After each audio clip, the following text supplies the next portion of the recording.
Hello, everyone, and welcome to a very special Happs broadcast. My name's Marco Torres, and I'm the host of The Review, a miniseries only found on Happs, the network of now. Today, we're going to be going over a very special and pretty much international event. Well, it's a national event, but eyes from all over the world are looking at Georgia. Georgia, it's the Senate runoff election happening today. As of just 15 minutes ago, the Senate runoff election has closed. The polls have closed, and ballots are being counted. And what we're here to do is to talk about what the possibility of having the full Republican-controlled Senate majority will look like under the Biden administration, or whether or not there will be a split or it'll be a Democratic-controlled majority in the Senate. I'm joined with a lot of special guests today here in The Review.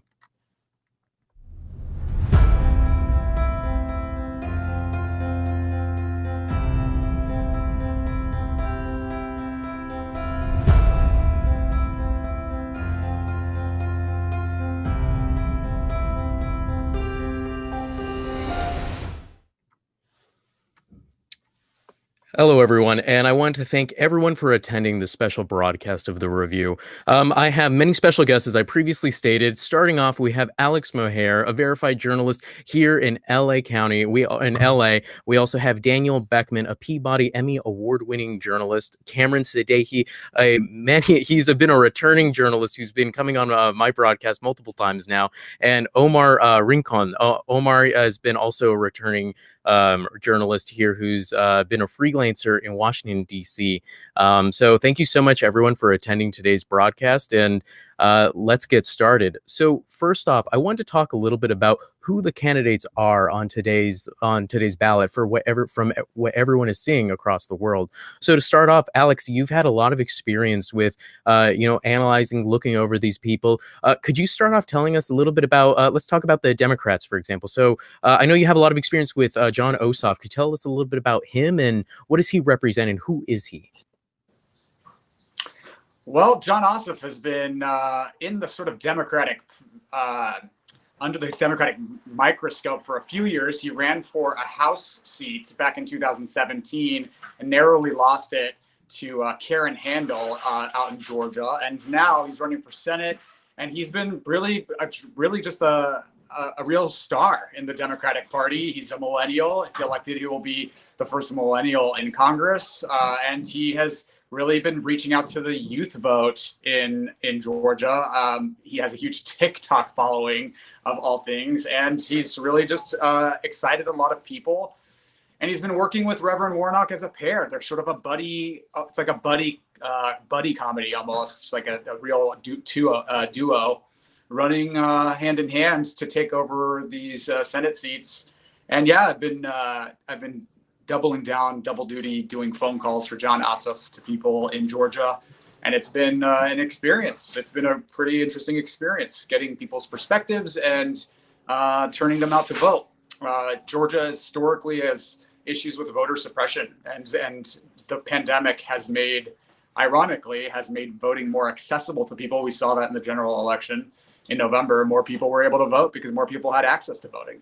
So it's very interesting. I'm very interested to see what happens here tonight in Georgia, and looking forward to those results coming in 5 or 6 days. Well, it's great to have you here with us, Alex. It's always great to have you here. Daniel, I'd love to talk to you a little bit about what do you think's going on with the Perdue campaign? Do you think he's going to be able to hold down the fort, or do you think he'll end up losing his seat to John Ossoff? Oh, and then you're on mute right now, Daniel. Can't hear you. I'm off. Sorry about that. No I guess Spike Lee once said, those who know, those who say do not know, and those who know do not say. I'm looking at the results coming in right now, and it is incredibly early. And from every organization that I know that's been working there on the ground, they've been preparing people, as Alex mentioned, that we may not have results for days. Similar to what happened in November, it could be a very similar situation where there's a lot of fighting going back and forth. But even if you take that aside, the initial original results may take a very long time for us to understand. For the Democrats, you got to be hoping that it's a closer race and that it stays close, at least maybe if we all go to bed tonight at some point, because the Republicans, both of those candidates, are favored to win. And there's been a lot of talk about whether or not Donald Trump has encouraged support for people like David Perdue and Kelly Loeffler, or if he's actually depressed it by saying to people that your vote doesn't even matter because it's so rigged. But what we're all hoping for is that it's close and it's totally okay if it takes a long time to count all the votes. We want all of them counted. That's what's important tonight. Of course, Daniel. And really quickly, just going back to the capture that we had on screen, we literally have, this is a live capture of all the votes that are coming in as of right now. And like what you said, it is really early. It's too early to tell.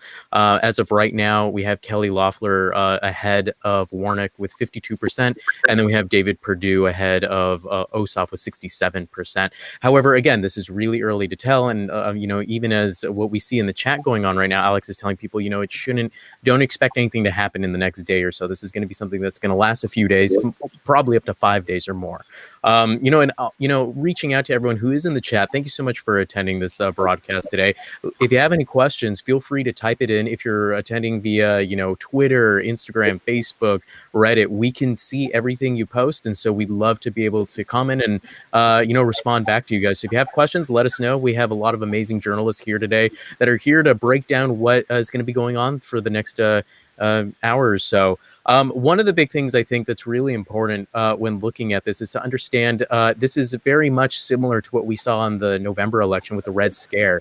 A lot of Republicans went out and voted at the day of, where those votes were able to be counted and tallied a lot sooner and quicker than the votes that were done before the election, so early votes. Earlier this morning, New York Times accounted for about 3.1 million early votes had been casted. 1 million it's about 1.1 million votes were mail-in ballots, and then about 2 million were people voting early. So 3.1 million people, and the majority of those people were Democrats. So we can see that, again, those tallies will be coming in later in the night, which will most likely offset another, what we can call a Red Scare, as we see in these early hours, as we saw earlier on the feed. But turning a little bit to Cameron Sadeghi. Cameron, I'd like to talk to you a little bit about, what do you think people are going to be talking about, or what do you think the concerns are when it comes to the election tonight, especially looking at Loeffler and Warnock? Well, there's so many storylines playing out. You have the national issues in terms of the presidential election playing out. You have Kelly Loeffler saying this week that she will object to President-elect Joe Biden's victory in the Electoral College. And then you've got the domestic issues at play in Georgia, along with the pandemic. You have so many of these competing storylines and these competing issues clashing all at once tonight. So there's a lot at play. I think we're going to find out tonight what issues really mattered. Is it about the national issues regarding the presidential election? Is this election simply about the candidates' views on COVID-19 relief, or is there something much deeper here? Are there certain maybe religious issues or other social issues that propel a certain candidate to victory? So many storylines here today, especially with the presidential election, with the Electoral College vote certification happening tomorrow in the United States Congress. So a lot at play, a lot at stake here. You got national issues plus in-state issues all at play here. Completely. And lastly, we have Omar Rincon. Omar, I wanted to talk to you a little bit about the youth. I've off screen, we were talking a little bit about how you've done a lot of research in the youth demographic. What are the concerns with them, and pretty much how are they voting from what you've seen?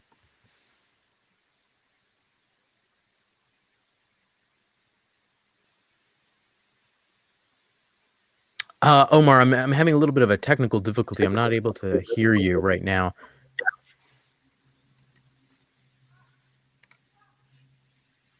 Can you, are you there, Omar? No, I can't hear you right now. I think try leaving and rejoining, and then we can get you set back up. While Omar's getting himself fixed up, I'd like to talk a little bit about, pretty much what Cameron brought up, which is running off the back of what just happened yesterday with Trump or President Trump calling the Secretary of State of Georgia and trying to get 11,000 votes. We actually have that call here, and Alex Maher is the one who provided this. So thanks again, Alex, and let's take a quick listen to this. So, look, all I want to do is this. I just want to find 11,780 votes, which is one more than we have, because we won the state.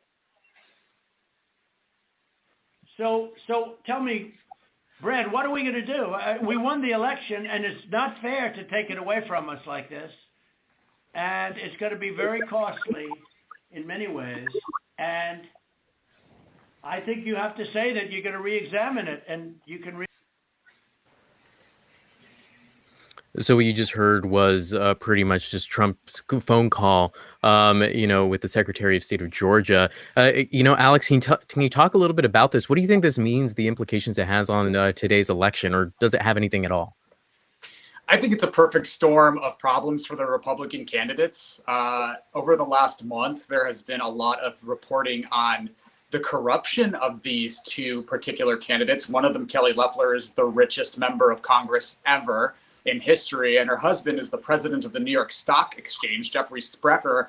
And both she and David Perdue made a lot of troubling stock trades right after attending a closed meeting in January of last year that was briefing them on the coronavirus pandemic. They both publicly downplayed the coronavirus pandemic while selling off, in Loeffler's case, over up to $3 million worth of stock, and then purchasing stock in companies like Citrix Systems that creates personal protective equipment and body bags while people were dying, and then downplaying the virus. And then now we have this audio from Trump, who shocker, is engaged in the solicitation of election fraud.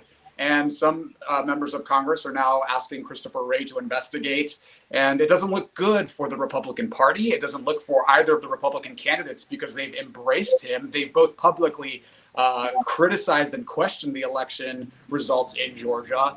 And so it's a perfect storm. I think it looks very good for Democrats right now, who are running on John Ossoff particularly called David Perdue a crook right to his face during their one and only debate, and are running on a campaign message of, look, these two are corrupt and they're crooked, and it ties a little bow on top of the Republican trifecta of corruption that is Perdue, Trump, and Loeffler. Right. Well, Daniel, what do you think about pretty much what's going on with the phone call, with the idea that a lot of Republicans are supporting Trump, trying to brush it off as nothing, but he's just pushing the fact of it's a debate.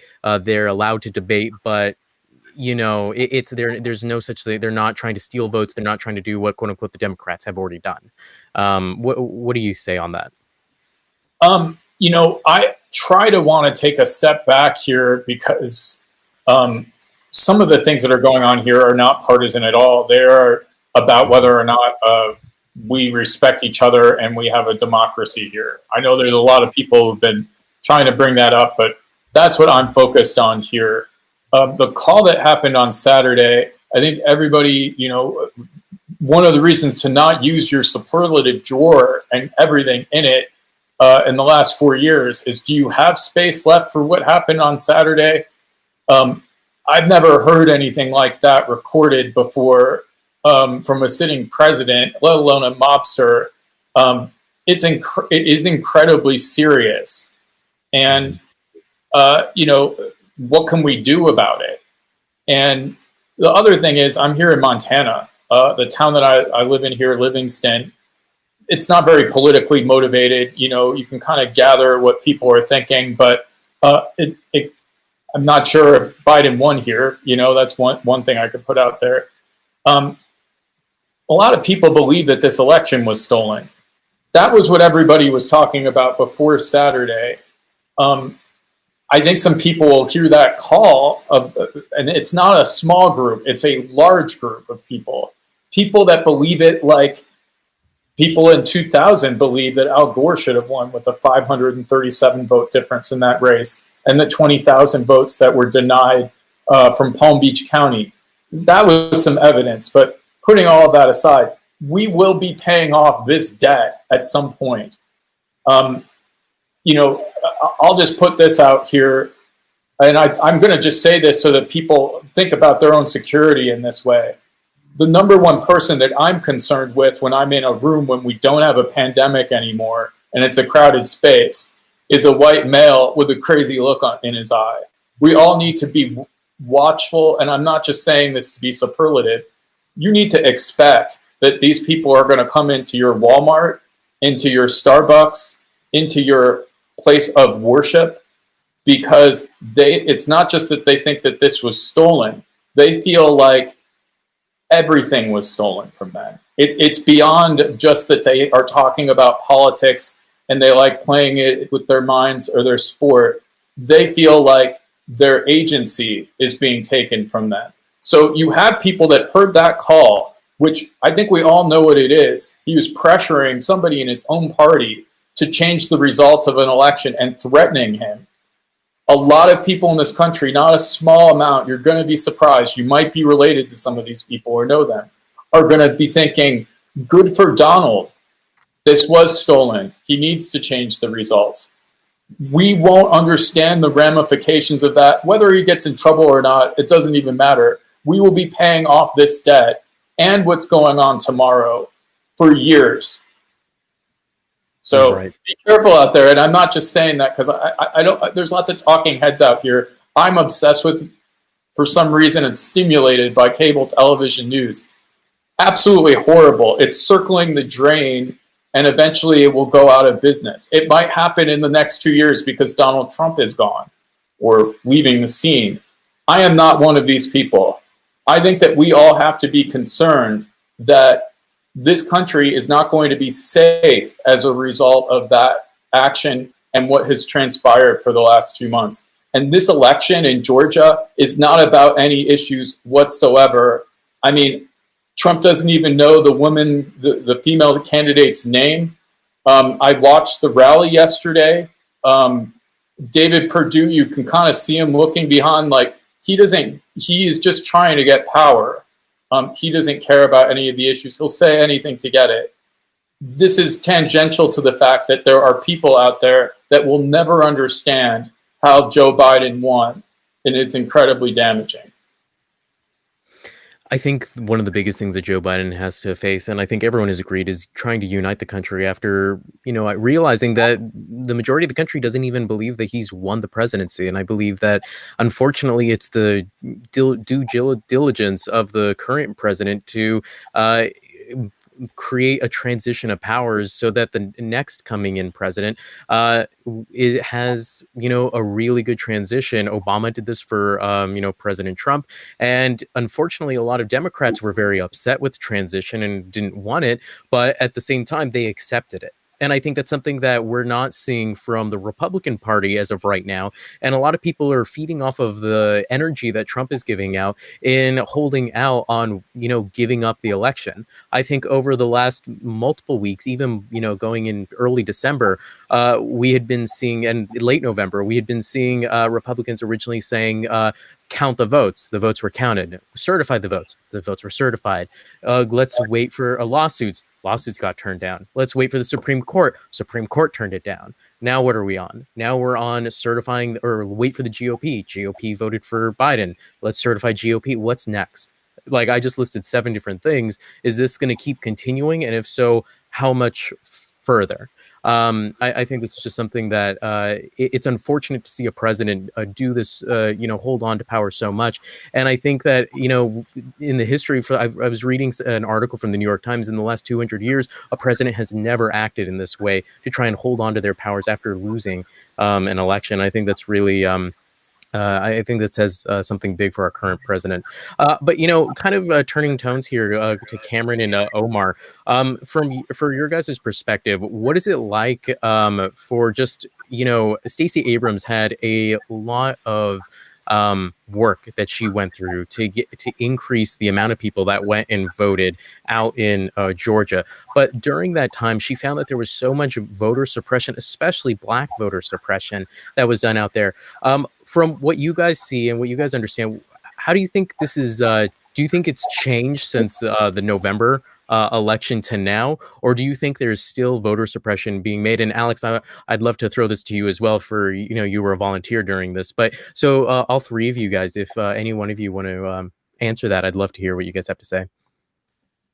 Omar, you go first because you got to get off and you didn't get a chance to talk. Oh yeah, all right. Yeah, no, I think the work that Stacey Adams did on Georgia has been tremendous. That it's been very visual. All the voter turnout that she has done in the state, and that was very obvious in the results of the 2020 election, by turning on the states of Georgia to blue in decades.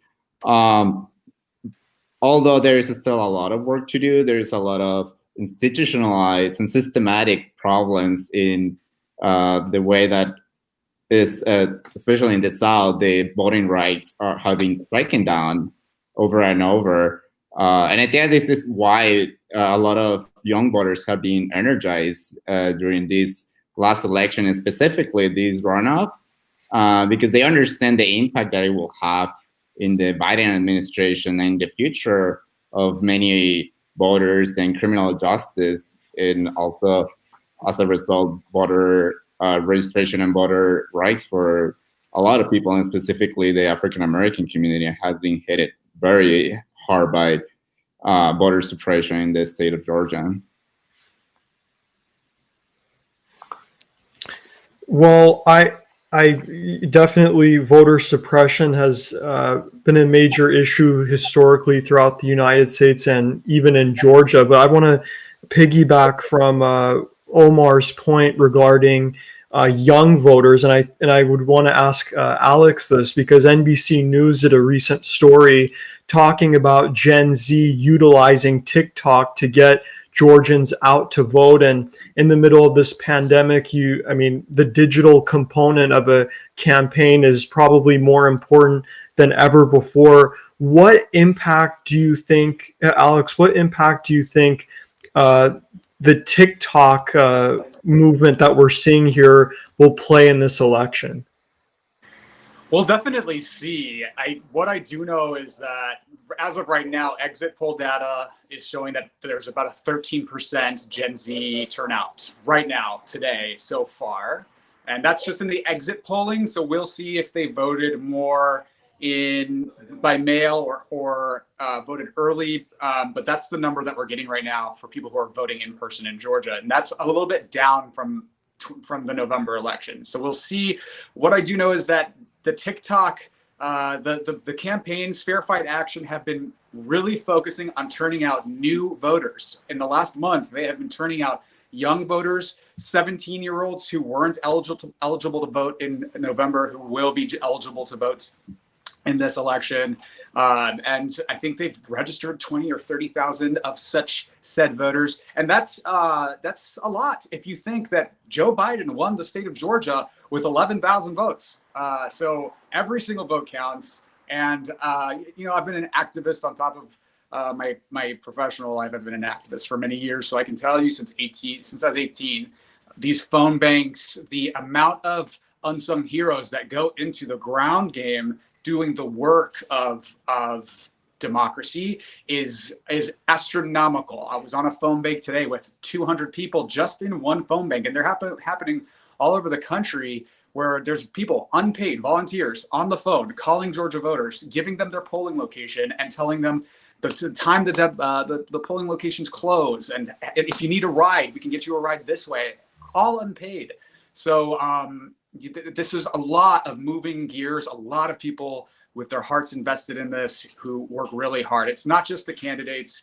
And I think we will see what the TikTok generation's contribution will be. I'm very curious to see, but I do know that they have been very, very active registering voters using TikTok, and that it's been successful in the registrations. I also know that there are TikTok teens who like spoiled a Trump rally back in October of last year, where they sort of they all joined together on TikTok to RSVP for this super spreader Trump rally, and then nobody showed up. I forget which city it was in now, and that was the TikTok teens, and everyone was like, the TikTok Oklahoma. teens, the K-pop fans on TikTok. So there is a massive, yet to be seen, untapped potential for using things like TikTok to motivate and engage voters, and we're just sort of starting to scratch the surface of it now. And this election and in November will be the sort of the first indicators of how we can get young people motivated and engaged using social media. Right, and if I may insert there's been deeply involvement from student-led or young voters-led organizations into this race after it became a central point for the national conversation. And I think it's because young people really realize the impact they will have in the future of the Biden administration, and the way that issues such as climate change, cannabis legalization, criminal justice reform will play out, whether with a Senate controlled by Democrats or Republicans. And as you guys were mentioning, young voters have especially a lot of facility to use technology, and we've seen a lot of virtual phone banks, texting. You guys were mentioning TikToks and even Tinder. I remember seeing some of my friends posting ways to promote voting in those kind of social media. So we'll see how that will play out in voter turnout for young people and in general in the state. I think it's really important to see voter turnout just evolve over the last, 4, 8 years. And I think, that's one thing that that Trump has really pushed out through, his campaign, which has been voter turnout. At least in the nonprofit area, there's a thing called the Trump effect, the evolution of just so many people just coming in and really, either devoting their time, donating their time, money, etc., in a way to kind of, I guess, go against what the Trump campaign or, the Trump, administration is doing and the harmful effects to the U.S. People are trying to help in other ways, in ways that they can through nonprofits, but and also we could see in voter turnout. And we saw that especially in this previous election cycle in the 2019 or 2020. It's crazy to think it's already 2021. But it's just crazy to think that. One thing, Daniel, I wanted to talk to you specifically looking at, I wanted to look at John Ossoff and David Perdue and just talk a little bit about, I know we said that their race is extremely close, and with a recent 76,000 new voters that have recently turned 18 and have now been allowed to sign up to vote, this is the amount of people that are needed to put Ossoff ahead of Perdue. It's extremely close. I think a lot of people are nervous about this, but I think the biggest thing is looking at whether or not Perdue's campaign is going to get those people on his side, or whether or not it's going to push them away. And, specifically looking at his campaign, he's been siding very closely with President Trump this entire time, always backing him up, always, never really, turning against him in any ways, and always saying he's one of his biggest allies. So, is this something that, the 76,000 new voters, are we expecting them to go with, Perdue, or are we expecting them to go with Ossoff? I don't want to just say that David Perdue is an empty suit, because he's also, I don't know, everybody's here mentioned his stock purchases and everything. He's not like somebody I would want representing me at a basketball game. He is not memorable. It's not even about him. This, again, unfortunately, is, and the reason that he hasn't disagreed with Trump or anything, they literally are taking what Trump talked about. Last night, I listened to David Perdue talk about if he loses, that the country will descend into radical socialism. Now, I know there's a lot of people out there that will actually believe that, but Joe Biden is not a radical socialist in any way. I honestly think that there's some people that might not, they squint a little bit, Joe Biden is as capitalist as anybody you would probably find. So he's using the same type of messaging that works for Trump, because David Perdue is not an interesting person. He's not a television or online presence. His only hope is that he can get the Trump voters out to push him over the line. In any normal circumstance, he would have had a hard time running for re-election based on his record. He is running against Ossoff, and I know that there's a lot of excitement about him. I don't think he's the best candidate. If he wins tonight, that'll be amazing. He definitely worked very hard for it. But generally speaking, if you're a Democrat in the South, that's a tough kind of person to win with. I hope these are all predictions. We don't know what's going to happen. But there's a lot more excitement on the ground for Reverend Warnock. There's a lot more excitement in terms of what it could mean for Reverend Warnock and the history and everything surrounding it. So I think there's going to be a lot more emotion tied to if Reverend Warnock actually pulls this out and ends up winning. It makes this election is about the control of the Senate. I just read some exit polling. Almost most of an abundant majority of those people that were voting today, at least, said that this was about the control of the Senate. The voters in Georgia understand what it's about.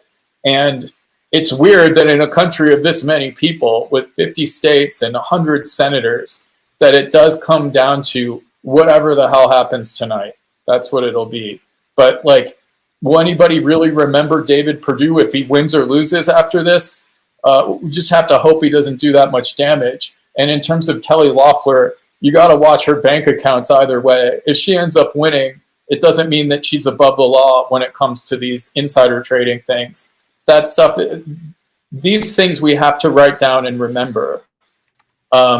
They don't just go away. There are so many of them, but we have to write them down and remember them, at least to explain to our kids that this isn't the way that we do things.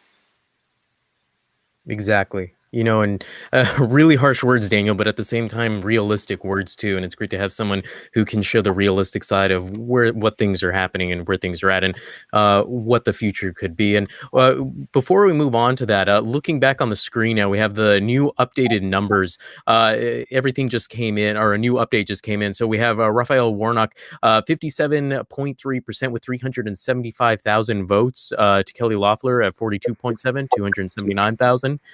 Then in the other runoff, we have John Ossoff ahead with 56.9%, 372,000 votes, against David Perdue with 43.1%, 282,000 votes. Daniel, I know earlier we were saying it could go either way. It could be, the red mirage at first, but it seems like the Democrats are pulling ahead right now. Is this due to they're already counting early votes, or is this just because people are actually just voting blue at the start right now? I don't know about the rest of you, but I was heavily invested in the result of the election on November 3rd. And watching that roller coaster ride caused me to be tired. And I still am tired from that week. I reset the page. I don't know how many times to see what was going to happen in these states. And so I guess with this thing tonight, I can give you some theories. There are some counties that will be counting faster. There will be counties that will count slower. There'll be pushes here, pushes there.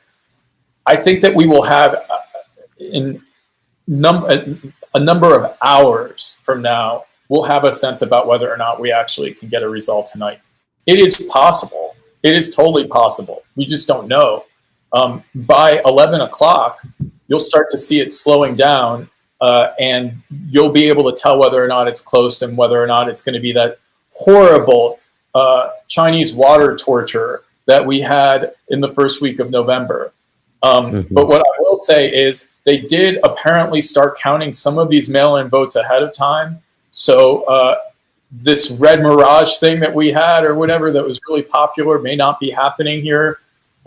It could be possible that they're getting a lot of these mail-in votes, which supposedly are heavily Democratic, and that it could be a blue mirage. So unless you like going back and forth on this, it's fun to see both of them win. I hope they keep winning. That would be awesome. You can check back at 11 o'clock Pacific time, would be my guess based on what happened on November 3rd and when things started to slow down there. And that would be, I'm just trying to think here, that'd be in about 3 hours, roughly, if you can't handle it. And look then and see where it is. It may be a little bit more stable. But here's one thing that we do know for sure, because this is exactly what happened November 3rd. There would be no reason to think that this wouldn't be the case. Because Fulton County and the counties around Atlanta were a predominant, that's the liberal place in the state, and a lot of people of color that we're counting on to win this race for us, they live in that area. They take longer to count these votes no matter what, because they have more people to count. So generally speaking, that is somewhat of a rule if you've been watching these elections year to year. So I don't want to be a prognosticator of anything, but if Ossoff and Warnock keep these leads all the way through to 11 o'clock, even if they're tiny, that's probably good. If it shoots ahead and there's like some red people, they get ahead, I don't know. But it is definitely too early to know what's going to happen in this race, as much as we all would like to know. And I think that's the biggest thing that a lot of people wish that we could know is what's the answer, and when can we stop stressing? But unfortunately, just like in the November election, we were stressing for it was an election week, not an election day, and it seemed like that week just teleported by. I think for a lot of us reporters out there, the election is the Super Bowl for journalists, as we are constantly working and constantly just trying to get through it and get you guys the information. But before we move on to the next question, I wanted to turn our attention to all the comments and to you viewers out there who are sending stuff in. Again, if you're on Happs TV, if you're on Facebook, Twitter, Reddit, any comments that you post there, we can also see live here. So put questions in and we'll be able to answer them. But one thing I see is where are these numbers coming from? What counties? Specifically, we're looking at the numbers on NPR. That's where our live feed is coming from.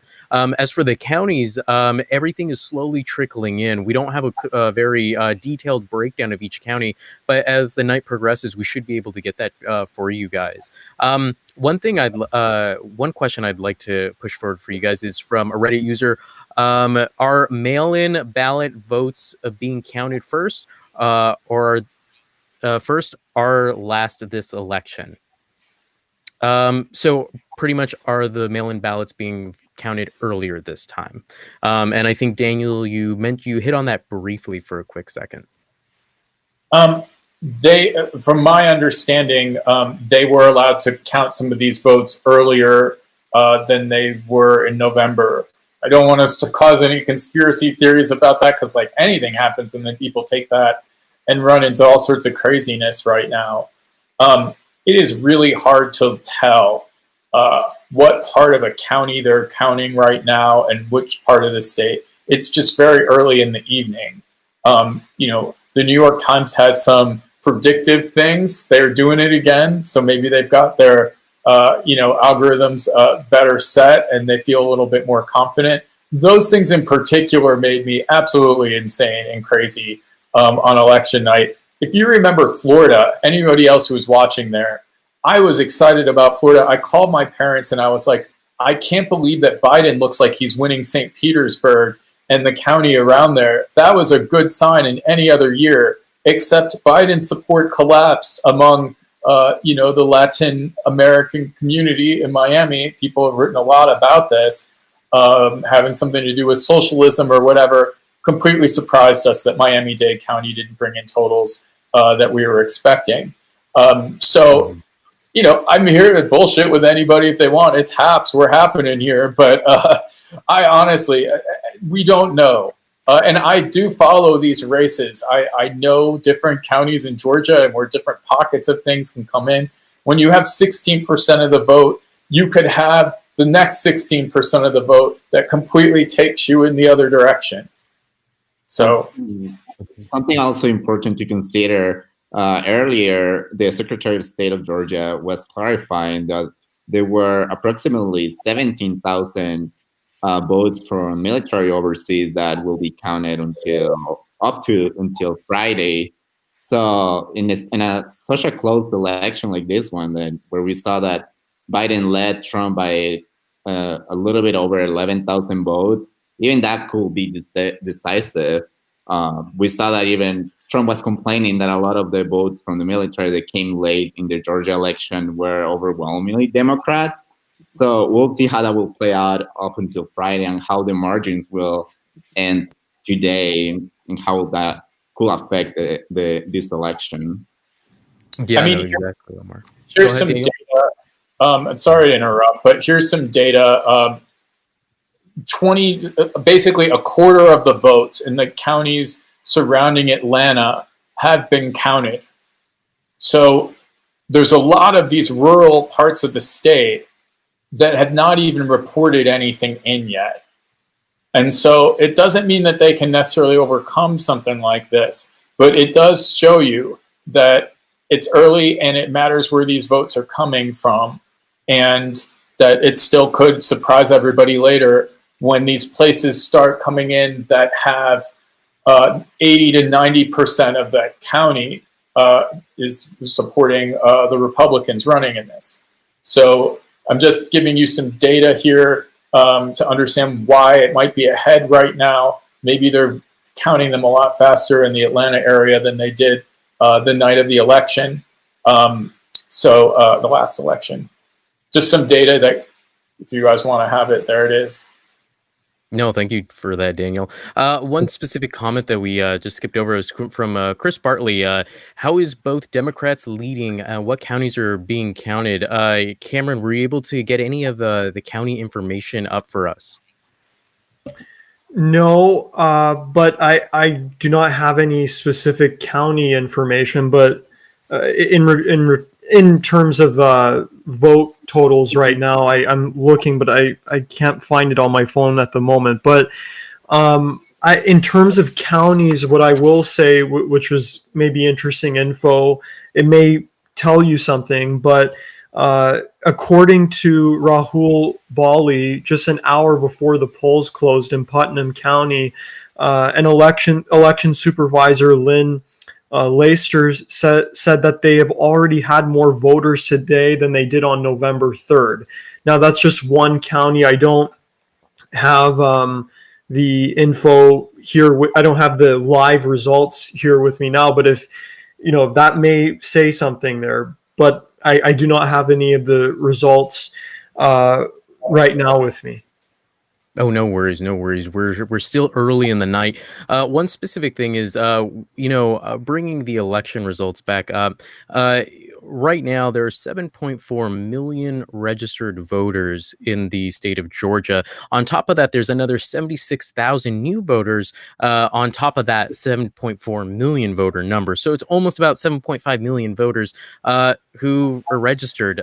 That's a huge number. But as we can see here, we're not even at 1 million people yet that's being counted. So there is a lot of there's a lot of votes that are still need to be counted for. I know earlier we were saying that, we're getting a lot in. People are their votes are being counted a lot quicker, especially their early votes are being counted, especially around, as Daniel said, around Atlanta. About a quarter of the votes have already been counted in the counties surrounding surrounding Atlanta have been. So we might receive it earlier than 5 days, but we may not. I think the other biggest thing that we need to be conscious of is the fact that in the instance that, let's say, it's a blue win for both races, we can probably expect a recount to be done, and that will of course extend it, and then there will probably be more fraudulent claims that'll be done, and that'll extend it, and this isn't going to be something that ends really quickly. I think this will possibly end quickly in the instance that maybe it's a red win for both of the seats, unless Democrats go out and they start stirring up and argue and kind of do what the Republicans have been doing this entire time. But I think, like what we said earlier, it's the election results aren't really going to be known for certain for at least 5 days, even a week. I think one really important thing to note is that one of the, I think Chris asked us in the comments, are there any Republicans on the call? I think it's really interesting because as a journalist, as a reporter, a lot of us here, we're nonpartisan. So we try not to put our own political beliefs into our work. We try and stay partisan. So on our point of view right now, at least, we're not trying to bash, Republicans. We're not trying to bash Democrats. We're just trying to push what's been happening. And unfortunately, there's just been a lot of negative feedback, towards the Republican side, just due to what the president has been, his actions over the last few days, months, years. But yeah. Anyways, Alex, I saw that Marco, you're full disclosure, you're smiling. I am a partisan hack. So I have a very specific perspective, but the thing is with journalism, I own my perspective. It precedes me. I don't hide it. And people who are upset about partisanship in reporting, when someone discloses their viewpoints and is open with you about it, that's one thing. I'm almost more comfortable with people who own their perspective instead of pretend like they don't have one. That to me is where deceptiveness happens. I have a viewpoint and a perspective, and I share it. And I kind of saw him really upset about, are there Republicans on here? The fact is that Trump's criminality is objectively unprecedented and objectively criminal. He's engaged in so much objective criminality, and then people who object to reporting on this are part of the problem. Even our mainstream media apparatuses can't call Trump a liar because they're too worried about appearing to be partisan when Trump is a liar and he lies with great ease, and it doesn't have to make somebody a Republican or a Democrat to point out that Trump is a liar. Trump is a liar. That's an objective fact, regardless of whether I'm a Republican or a Democrat. And so I think that the partisan wringing of our hands about who's partisan and who's not, and this person must have a partisan perspective because they disagree with me, is very harmful to democracy and very harmful to the distribution of information and facts. And part of why we're so divided today. People are too afraid of being called partisan, and that is my rant on that subject, and I will give your show back to you, and I apologize. No worries at all, Alex. Actually, I think that's really interesting, talking a little bit about, owning what party you belong to. Well, actually, we have a guest that we didn't expect to be joining us, but we're so happy to have him here. Chris Bartley, I'd love for you to join us right here. Chris actually just came from the comment section, and Chris, thanks for joining us. Like what we said, we're more than happy to have everyone from all sides of the aisle join us for this conversation. So Chris, I don't know you, so could you tell us a little bit about yourself and just what do you think about the election that's going on? Well, I've been a Republican activist for the past 8 years, and I'm excited to see that David Perdue and Kelly Loeffler will be winning tonight. I believe that. I'm excited to be on this call right now and to talk about what's going on. I'm just a Republican activist, a streamer. Great. And you're from Massachusetts, is that correct? I am from Massachusetts. Oh, awesome. So have you done any volunteer work in any of the Republican campaigns or anything that, like in the last 2020 election? Or I was a Republican operative for the Ted Cruz campaign. Well, not campaign, but campaign firm. But I've actually worked for Ted Cruz too for a couple of weeks, and I worked for Adam Laxalt. I worked for Randy Boyd out in Tennessee, and Adam Laxalt is now leading the Nevada Trump lawsuit. Great. You actually brought up a really interesting point. So you said Ted Cruz, and Ted Cruz is actually the one that's leading the objection to the GOP vote for certifying all of the Electoral College votes tomorrow. I know you're not Ted Cruz himself, but just because you worked with him, do you have a little bit of information about where do Republicans come in supporting that idea? When a lot of people say that's actually unconstitutional, and that technically if the GOP was overturned, the idea of democracy would no longer exist because the power of voting would no longer be with the people, but it would just be with whatever group owned Congress. Well, we were just talking about this in our Boston Republican meeting that I just was having on Zoom. And everything that Ted Cruz is doing and all these Republicans are doing are actually completely constitutional. And the only reason why that people are saying it's not constitutional actually is because they're afraid that America will be burning down. If you actually hear a leaked conversation by John Roberts actually had a conversation where he was yelling at the other Supreme Court justices, and he was yelling at other elected officials, and he said that if we were to take up this case and if we were to decide a certain way, then America would be burning down. But you know what? It's their job to be doing what the Constitution says, and this is what the Constitution definitely does say. Can I just respond to that? Of course, you know, I saw you were. I don't think anyone is challenging the constitutionality of what's going on with Senators Ted Cruz and the other Republicans who are trying to challenge the election results. They're calling it undemocratic because they are raising bogus, unsubstantiated claims of voter fraud in order to turn over an election whose results they don't like. But I don't think it's bogus voter fraud. It's been up before 60 court cases that have all been rejected because there's no proof. And because of that, I have to tend with the facts, which are that there's no evidence that there was voter fraud, and therefore you can't run with this narrative that there's voter fraud if you can't prove it. This is a case of a popular vote victory of 7 million, and those votes didn't just fraudulently happen, and it's so harmful to democracy to challenge results that you don't like just because your guy didn't win. Because one day in the future, the precedent that's created by this is that everyone can just say there's voter fraud if they didn't like it. You know, right now, David Perdue and Kelly Loeffler are both behind right now by 50,000 votes each or so.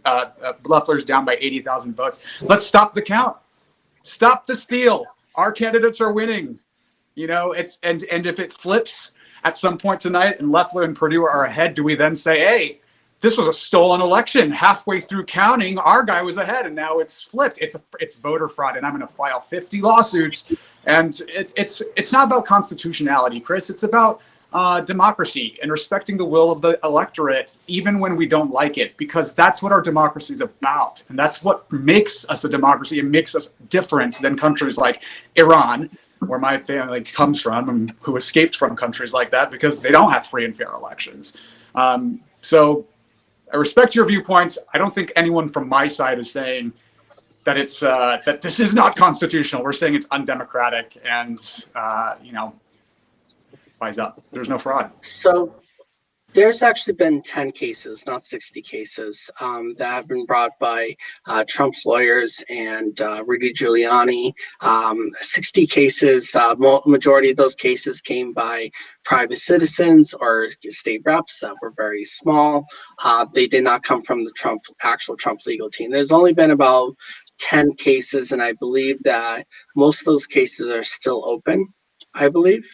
In a lot of states. I don't think any of them have been thrown out. Maybe one or two of them have been thrown out.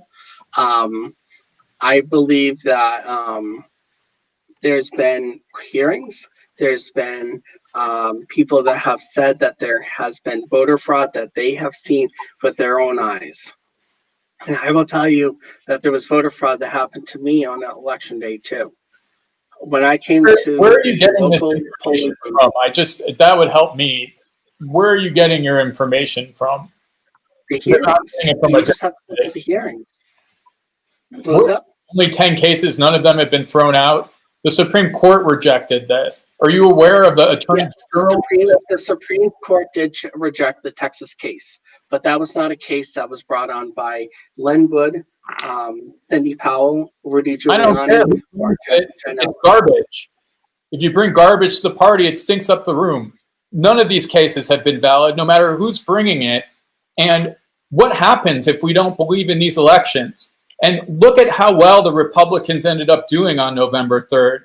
How can you have them win on the same ballot and claim that there is all these problems when it involves Donald Trump? I don't get it. And I want an answer to my question about where you're getting information from. Because what you're doing is gaslighting. You keep repeating this garbage, and then people start believing it. And tomorrow it's gotten into the U.S. Senate with these 13 senators that are too scared to quietly vote to affirm this election, so that in 2 years, when they're running again, or in 4 or 6, people respect the results of their election. And many of those senators actually won in this election. You know, Well, I think really quickly to it's just only jump stolen. in right here. It's only stolen when you use the presidential election was stolen, but not the races down ticket where these senators benefited. That's the most hilarious. Cameron, thank you for that point. It's the most hilarious point of these election fraud allegations, including in the House, where all these 100+ Republican congressional members of Congress signed on to that letter trying to overturn the election outcome. You all got elected using the same votes, so you should resign because clearly you were elected through fraud. The whole thing is such a spectacle and such a joke, and it's such an insult to democracy. And you know, Ted Cruz is such an sorry excuse for a United States senator, because he knows that it's fraud. And he knows that people like Chris pay attention to what he says and respect what he says, because he's a sitting U.S. senator. Our words matter. And it's shameful what Ted Cruz is doing, because he just wants to be appealing to Trump's base when he runs for president in a couple of years. And that's what this is all about. It's about money for Trump. It's about the electability of these candidates for president in 4 years. And they don't want to piss off the Trump folks. And you know, it's shameful. What they should be doing is saying, hey, as a Republican Party, let's not embrace this. Let's reform and let's become a better, healthy, stronger party. And instead, they're becoming a country that literally circumvents democracy if they don't get their way. And it's very, very shameful. I don't blame Chris for his viewpoint. I think Chris has every reason why he should listen to the people who are telling him this information, but it's objectively not true. And it's so troubling, because we shouldn't have to, it shouldn't be based on our political views that facts are not partisan. They're just facts. You know, Hillary Clinton won the popular vote by 3 million and lost by 77,000 votes in the Electoral College. And God, can you imagine if Trump had actually won in the popular vote but lost in the Electoral College? What kind of chaos we would have right now. Instead, he lost fair and square by millions upon millions of votes to a candidate who, by the way, Joe Biden won more votes than any candidate in history by a lot. And it's time to just accept the facts, because none of the senators, none of the Congress people think that this challenge is going to work. Nobody. People in elected office know that Joe Biden and Kamala Harris will be inaugurated on January 20th. They all know it. What they are doing is partisan theater, and it's so harmful to democracy, and I hope it was worth it, because the country that I love respects free and fair elections and the peaceful transfer of power. When Hillary Clinton conceded on election night, by the way, sorry, I guess the 3 a.m. on the day after the election, you know, that's because of the peaceful transfer of power. If our people can do it, when we lose, yours can too. And that's what I'll say. Well, when Democrats really quick, Chris, just on that note, I want to bring up something just that I found, and then you can answer that really quickly, okay? Yep. So coming up on screen right now, we have a should be coming up on screen. Coming up on screen now. Is it coming up on screen now? Actually, Chris, how about you answer that, and I'm going to figure out the tech difficulties. All right. Go ahead. When Democrats lose, it's just going out to the streets, going out rioting. That's what Democrats do. They're not a peaceful group at all. It's communism. It doesn't matter. So 80 million people. It's not a partisan thing. It is, what are we going to do if we don't believe in the elections thing, no matter who you are? That's a question on the floor here. what do we do after elections? How do we decide who's leading us? If we don't believe in them, it doesn't work for Republicans or Democrats. If every time there's an election, people don't believe it or whatever, it is a black box. We don't know what's going on. There have to be trust there. The thing that happens next is, and I have to say, I think everybody on this call needs these institutions in some way to protect themselves. I'm not interested in a situation where only the strong people survive in this country. We're not going to have a vaccine then. I don't think that most of the people who worked on the vaccine had big clubs and beat the shit out of people in order to solve their problems.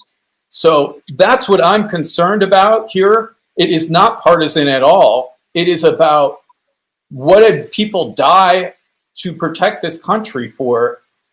It's that people do not believe in these elections right now, Chris. You don't believe in the result of this election. I'm not going to believe in the result of the next one. What happens?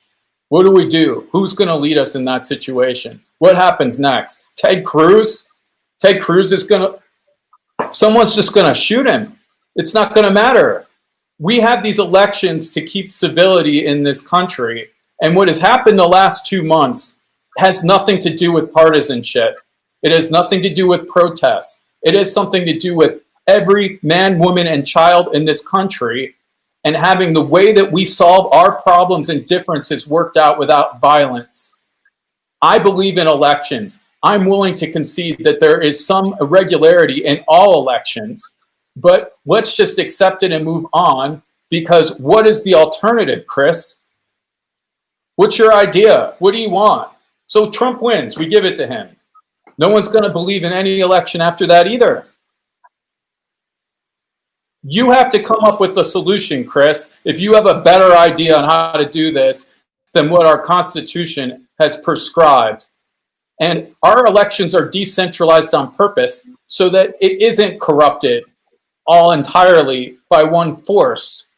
And you really, this is laws of physics. You cannot argue with when in North Carolina or in these other states, in Arizona, all these other places, Republicans won on those ballots. It's the same ballot. They didn't throw those votes out or erase them.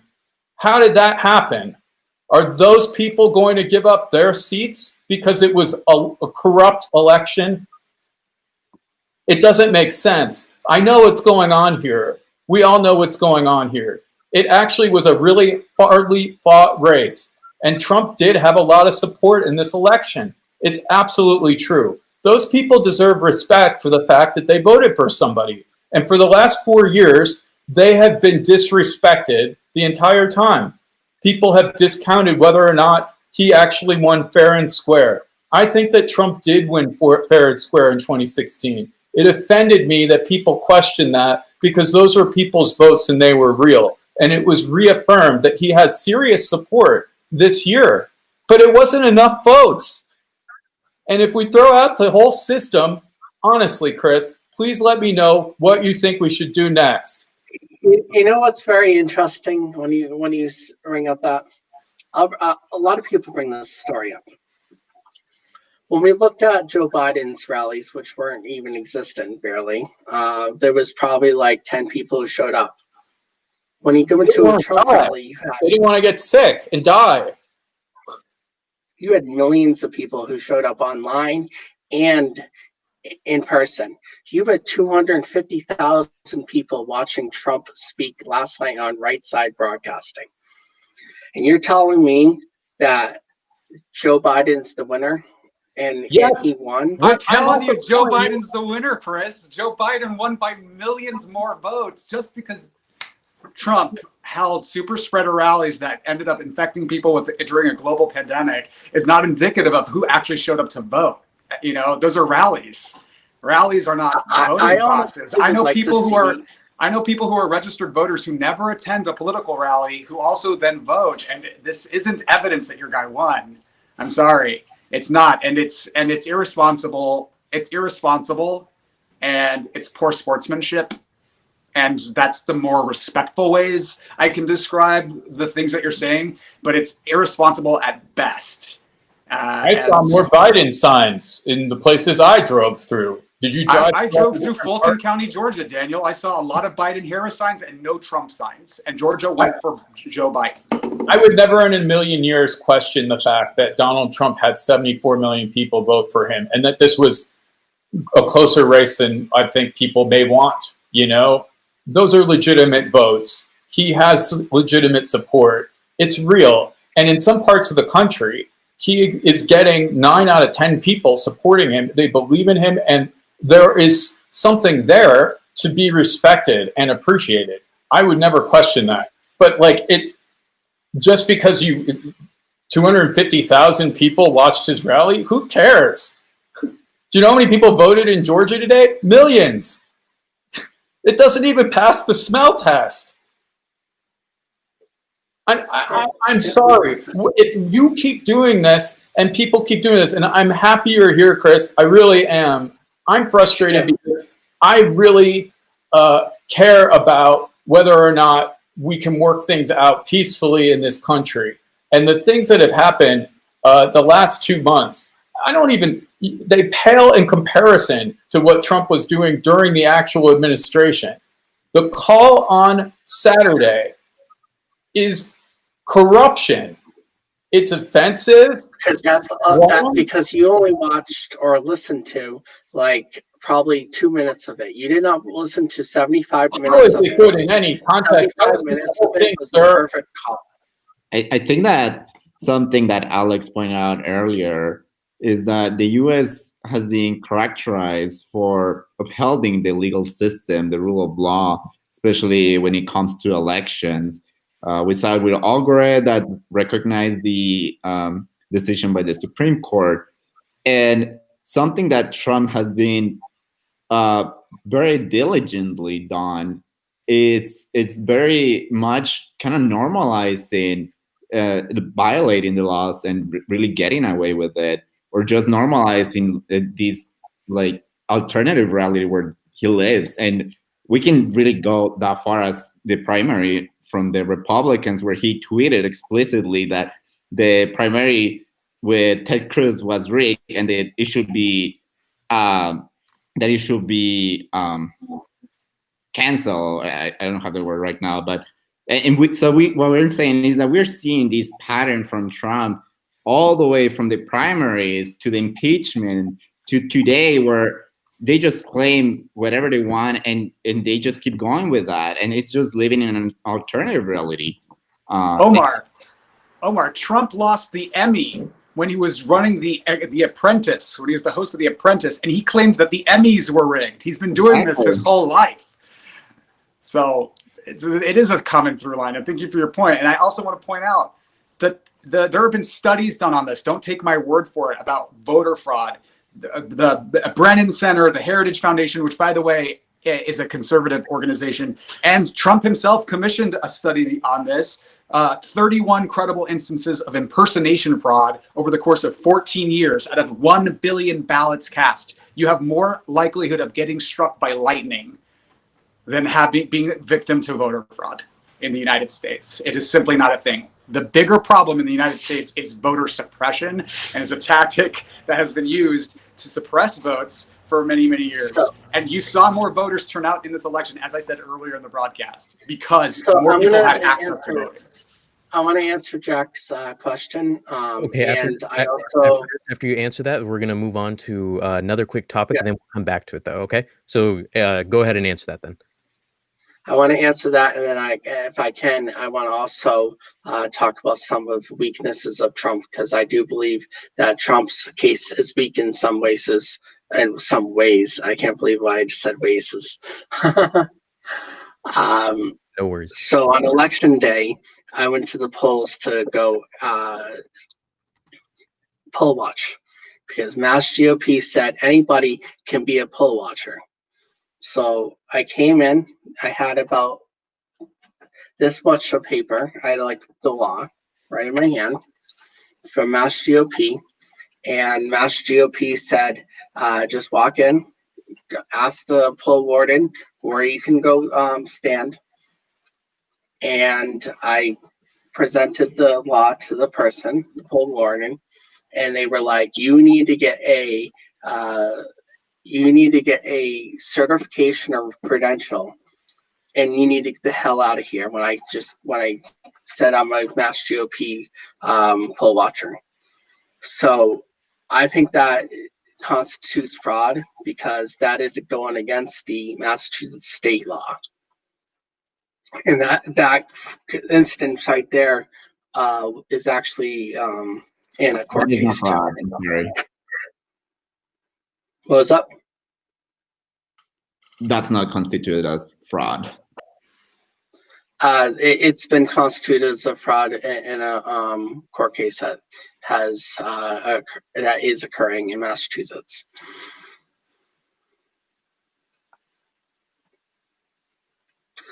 But if I can talk about some of the weaknesses of Donald Trump too, I think that Alex will like that in a little bit. You're muted, Marco. Sorry about that. Thank you. Yeah, Chris, sorry. Thanks for getting my sign. Hold on to that for just one quick second. What we're going to do is we're going to move on to one quick thing. Daniel has to leave in a bit. So I just want to get a few things of his point in just before he has to get going. But I did some quick research and I pulled this up. So this was done by NBC News. And pretty much they stated that there were 57 cases that have been filed to overthrow the election, but 50 of them have been denied or withdrawn. So just to clarify, I know earlier we were saying like, there was that 10, but no, actually it's this 57. So I just wanted to clarify that from earlier. But moving on though, with Daniel and with Alex, you both have been really invested in, understanding what the Democratic side and the campaigns that they've been pushing forward. But then, with Chris, being a Republican representative, or not a representative, but an ally to the Republican front. I think it's really I'm a Republican activist, so you could say Republican representative. Representative, cool, great, it works out then. I think it's really interesting to see your guys' ideas and kind of come together. But I think one of the biggest things that I've noticed is that when it comes to just democracy in general, like how Alex, you were talking about earlier, and the fundamental of democracy, it's all about the unity of America, and really it's the same fundamental goal that everyone's trying to reach. It's just the different methods to get there. And unfortunately, it seems like, many studies have been done over just the last 4 years with Trump being in office, that it's no longer the Republican Party of even 6-8 years ago. This is a whole new Republican Party. George W. Bush is nowhere similar to Donald Trump. This is the Republican Party that accepts gay people, that accepts black people, that accepts Latino people, that is pro-gay and pro-Latino and pro-black. This is the Republican Party that is pro-American. If you're an American, then you can come join the Republican Party and you will be supported and you will be 100% involved. I have to take my jacket off for that one, Chris. Donald Trump, as a gay man, I greatly object to the idea that the Republican Party would accept anyone. Donald Trump is the first pro-gay president we've ever had. Look up Donald Trump's agenda and the harmful actions he's taken. Donald Trump has put in the first ever gay cabinet member in a cabinet ever. Didn't Barack Obama pass the LGBTQ bill, like gay rights, gay marriage? I thought that was all under Obama administration, just to clarify. Yep, and Obama and Biden both were very, very vehemently anti-gay in the beginning of their administration. Donald Trump has been pro-gay since 1980s. When he was featured in The Advocate for being the first New York City developer to have gay people working for him. I think that Republicans have been very well in claiming the advances that the LGBT community as well as these other groups have made in terms of legislation and all of that. But have no doubt that the Republican Party has been the first one to oppose every single one of those changes, and to claim that they are the pro-choice, pro-gay, pro-black party is just They are not the pro-choice. They never will be pro-choice because that is murder.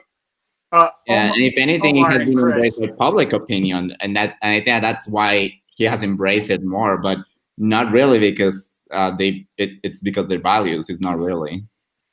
Can I just chime in to say I really recommend everybody check out GLAAD's Trump Accountability Project and the hundreds of anti-gay, anti-LGBTQ actions this administration has taken since moments after he was inaugurated. He was sworn into office moments later.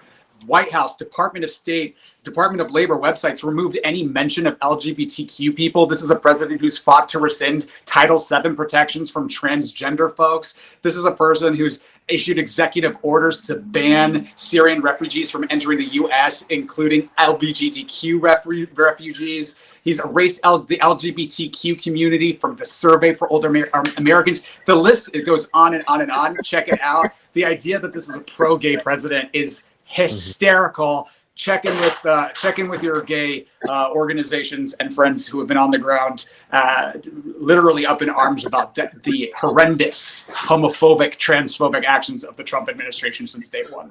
I'm going to in right here really quickly.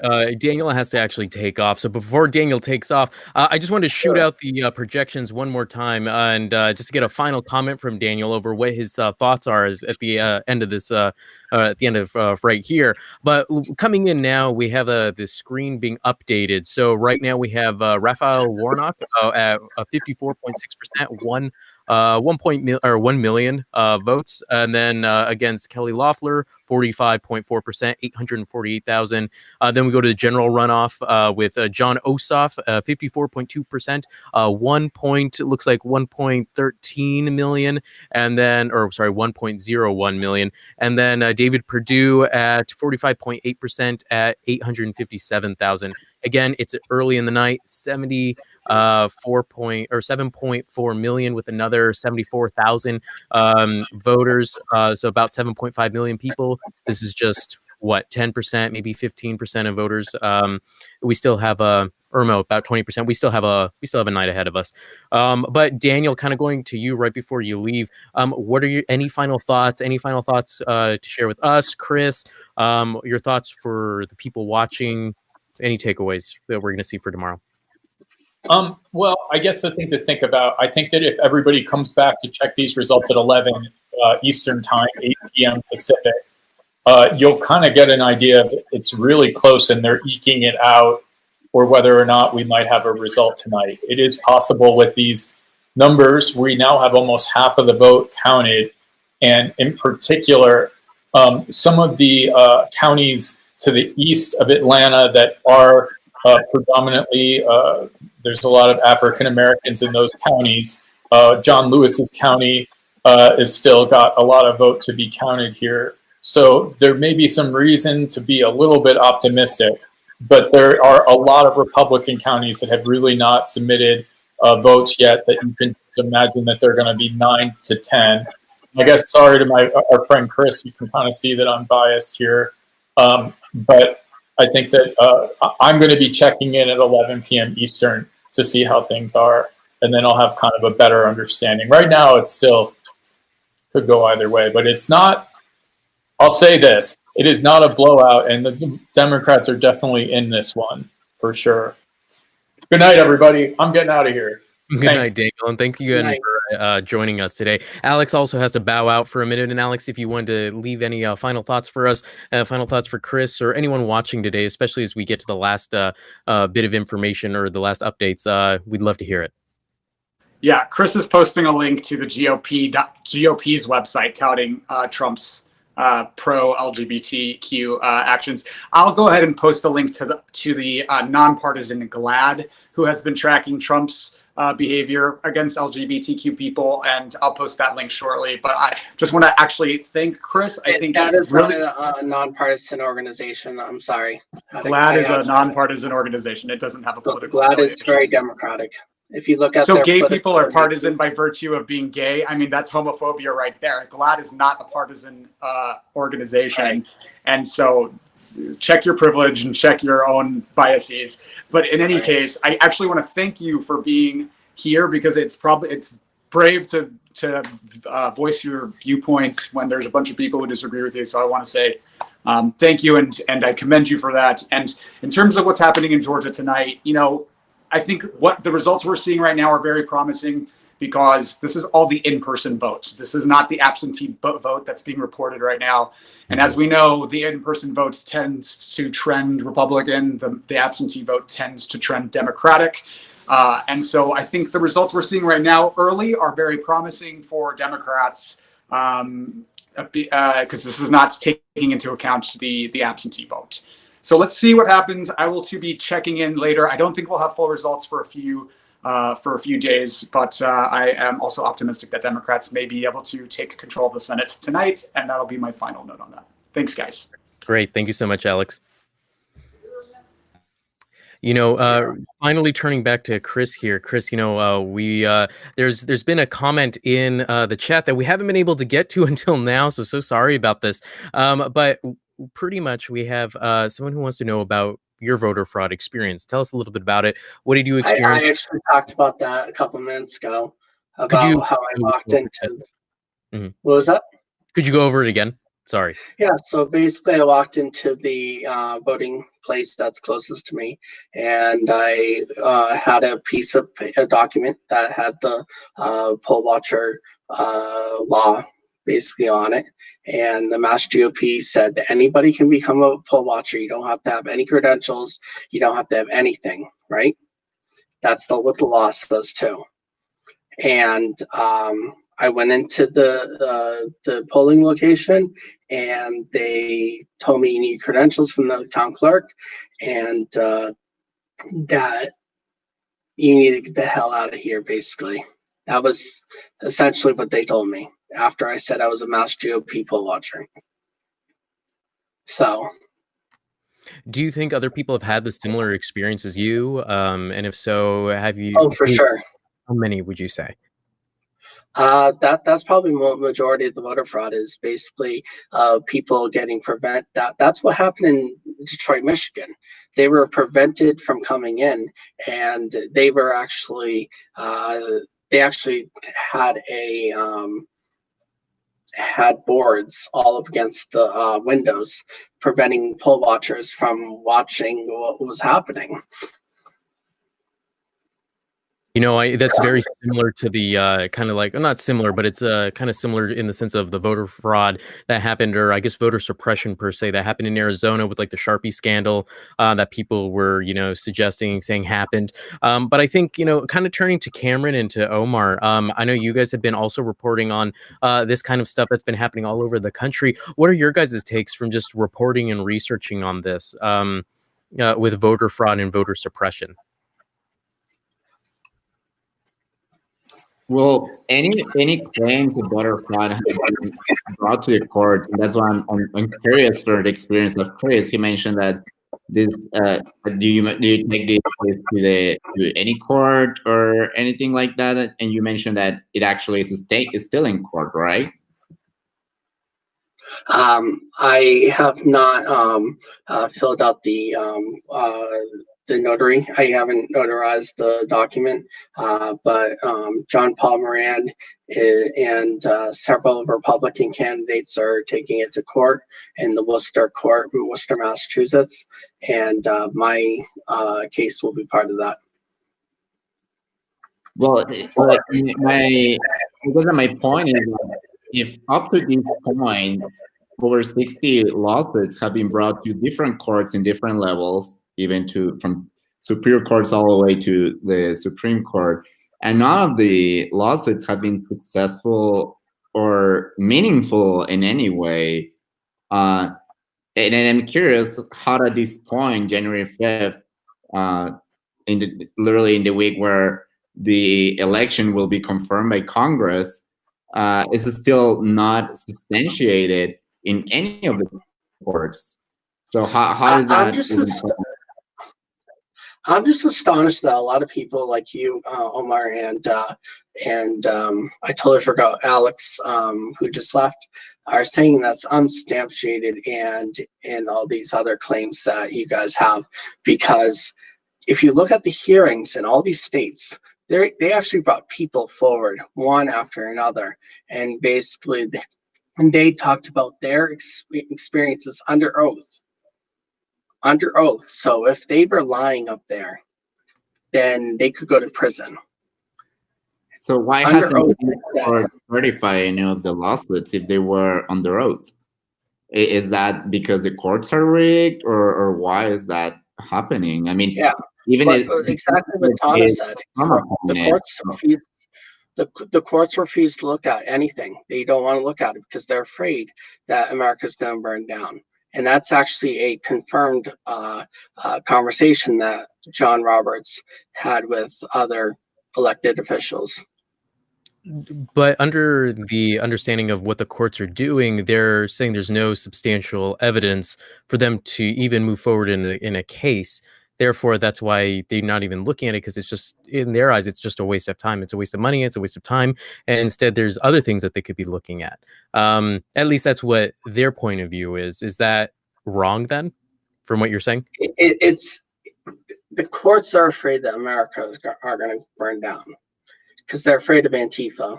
And I don't blame them, because Antifa is very far left and they are very, I can speak very violent. personal opinion. I was at the protests that were happening from Black Lives Matters back in summer all the way to the Washington, D.C. protests during the election day.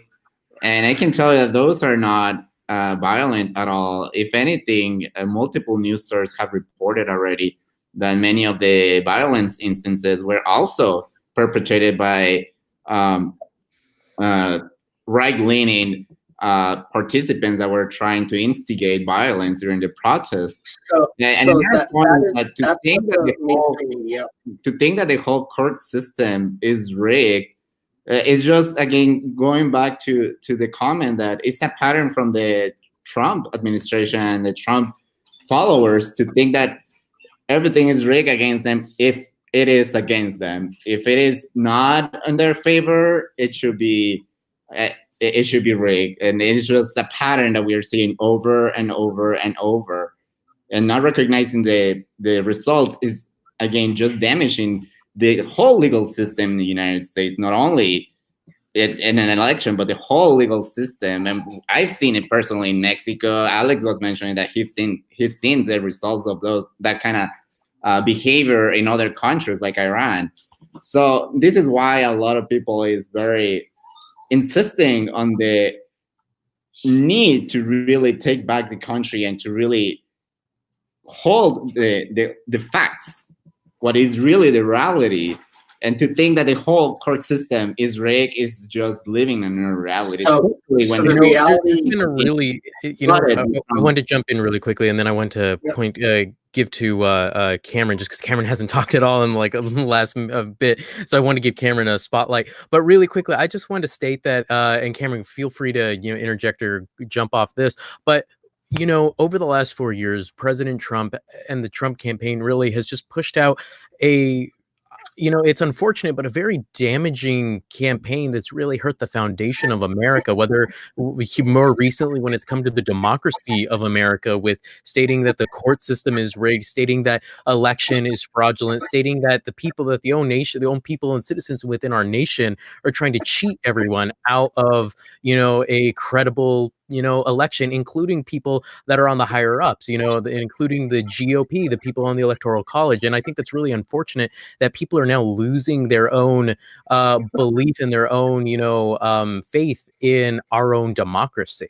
And even before, more personally, when it comes to being a journalist, like myself, Cameron, Omar, for us three, the idea of fake news has completely shattered and really has harmed the foundation of what journalists are. Not only has that hurt just journalists from CNN, ABC that are in the middle, and even journalists in Fox News and far right leaning organizations have come out in arms just to say that are like locked arms together saying that, fake news, we're not fake news. Fox News says multiple of their chief anchors have stated that the fellow reporters in CNN are not, spreading lies. It's angles. They're true, but it's an angle that's what they're representing. So it's because of this that once you stop believing in the reporter and in the truth and the objectivity that they're pushing forward, then you no longer have the third eye that watches and keeps track of the powers that are within the government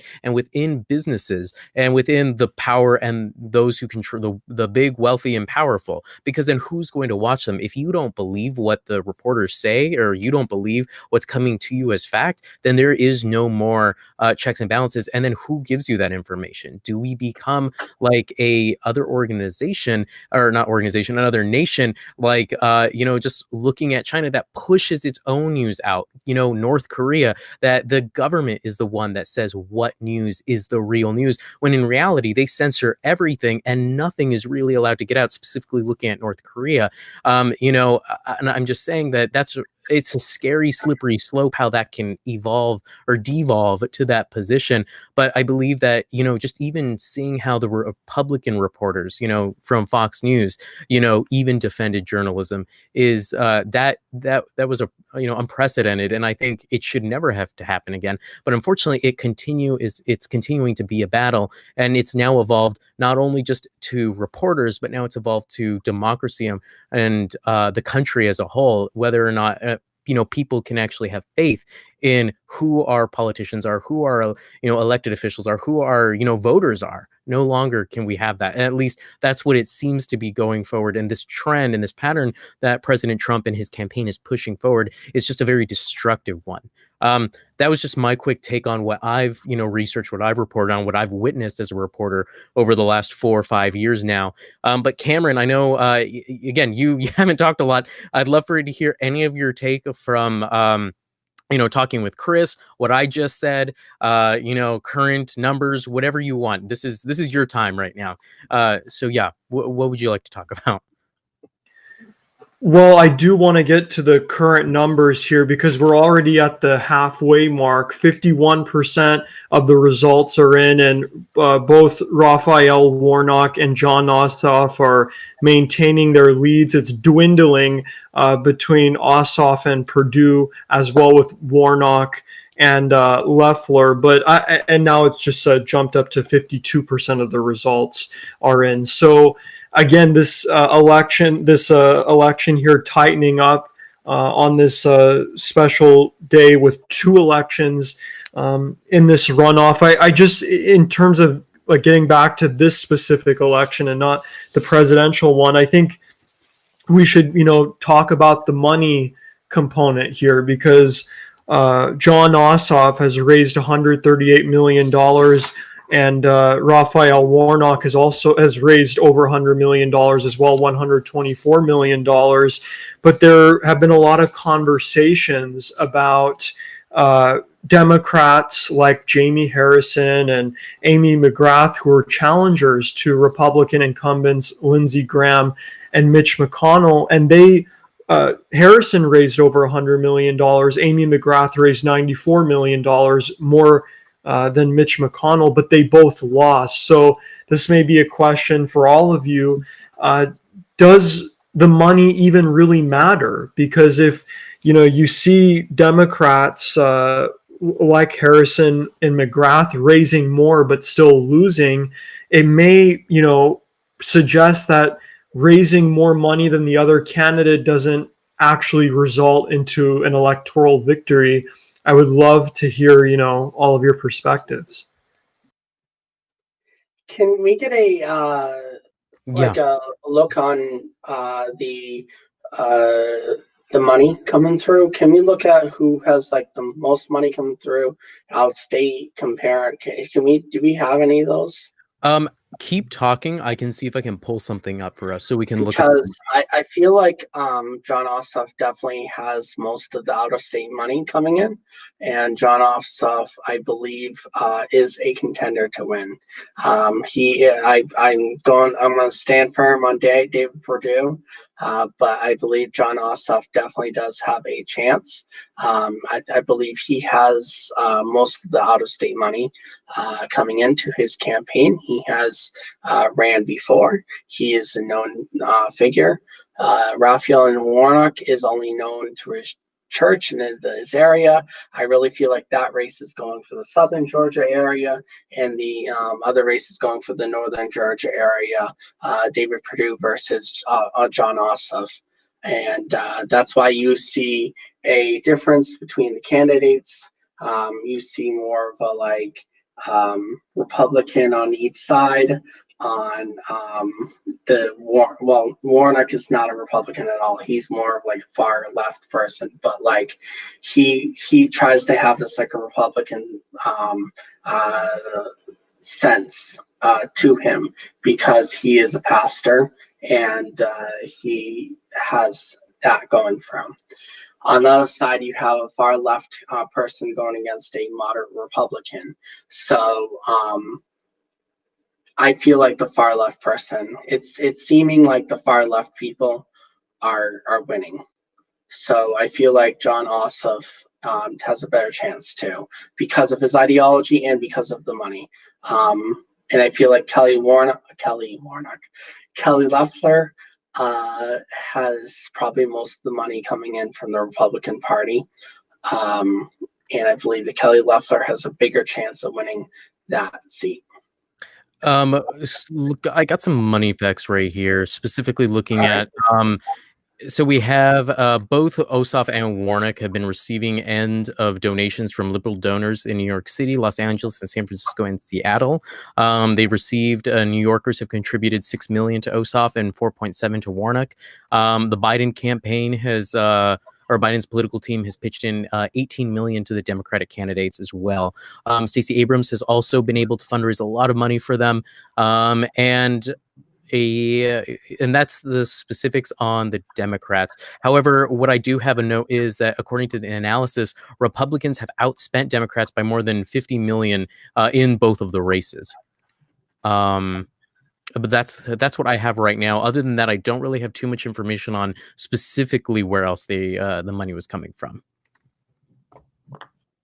I mean, I think this has been considered the most expensive Senate race ever in the U.S. And I think that's something that, and maybe Chris, you can give us your input here. Something we can all agree is that money in politics have deteriorated completely the democratic system and has really put a lot of interest groups and big political contributors to campaigns into a big position for them, because, you know, regular citizens don't have the opportunity to really donate. Even $1,000 is difficult for a lot of people for a political campaign. So I don't know, Chris, what do you think specifically in money in politics? And do you think this is an issue that should be looked more closely for Republicans? Should be really money start to get out away from politics? Or do you think it's okay to have that amount of money being spent on these campaigns? I think money right now is being put into a different way. They're using money now for different reasons. Back in the day, they were using it for power and for money for TV ads. They were just using it for just getting TV ads out there. But now there's so many more options out there. And you can also use your voice, because that's something that Trump learned, or we learned from Trump, since he was being outspent by Hillary Clinton in the 2016 election. So money doesn't really mean that much anymore. But money does mean different ways of getting to people, different ways of trying to communicate with another voter, getting people on the ground, knocking doors every single day. And that's that's what they're using money for. It's more than just power. It's for political votes. They're using it for political votes. So it's a little bit more. It's a little bit more. So will you again? It's in a better way, I should say. So will you say it's okay the money that is being spent as of today? I think it is okay to be spending all that money right now, especially with all people trying to just put in their money. So do you made a political contribution, and if so, how much was that? Just for curiosity. Have I made a political contribution to this? Yeah, I have not made a political contribution to this campaign, but I was a small donor, weekly donor to the Trump campaign.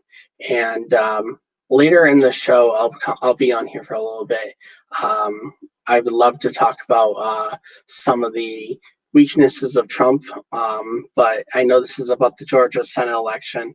I don't want to talk about too much of Trump, but he does have some weaknesses, and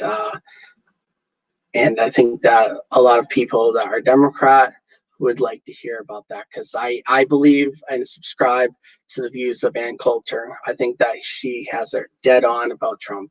So. Well, great. Okay, well, what we'll be doing for this next part is we're gonna look back at, we got another update for the election. So I'm gonna bring that up back on screen now. Let's see. So what we have going on is Raphael Warnock is still ahead with 51.9%, 1.2 million votes. It looks like, though, Kelly Loeffler is just about 100 and maybe about 90,000 behind Warnock. This is about 50% done, a little bit over 50% of expected votes. So there's still more. It can still swing back to red. And then the same can be said looking at the other race that's going on with John Ossoff. He's ahead with 51.5%, 1.2 million, same as Warnock. And then David Perdue, really quick, right behind him with 1.13.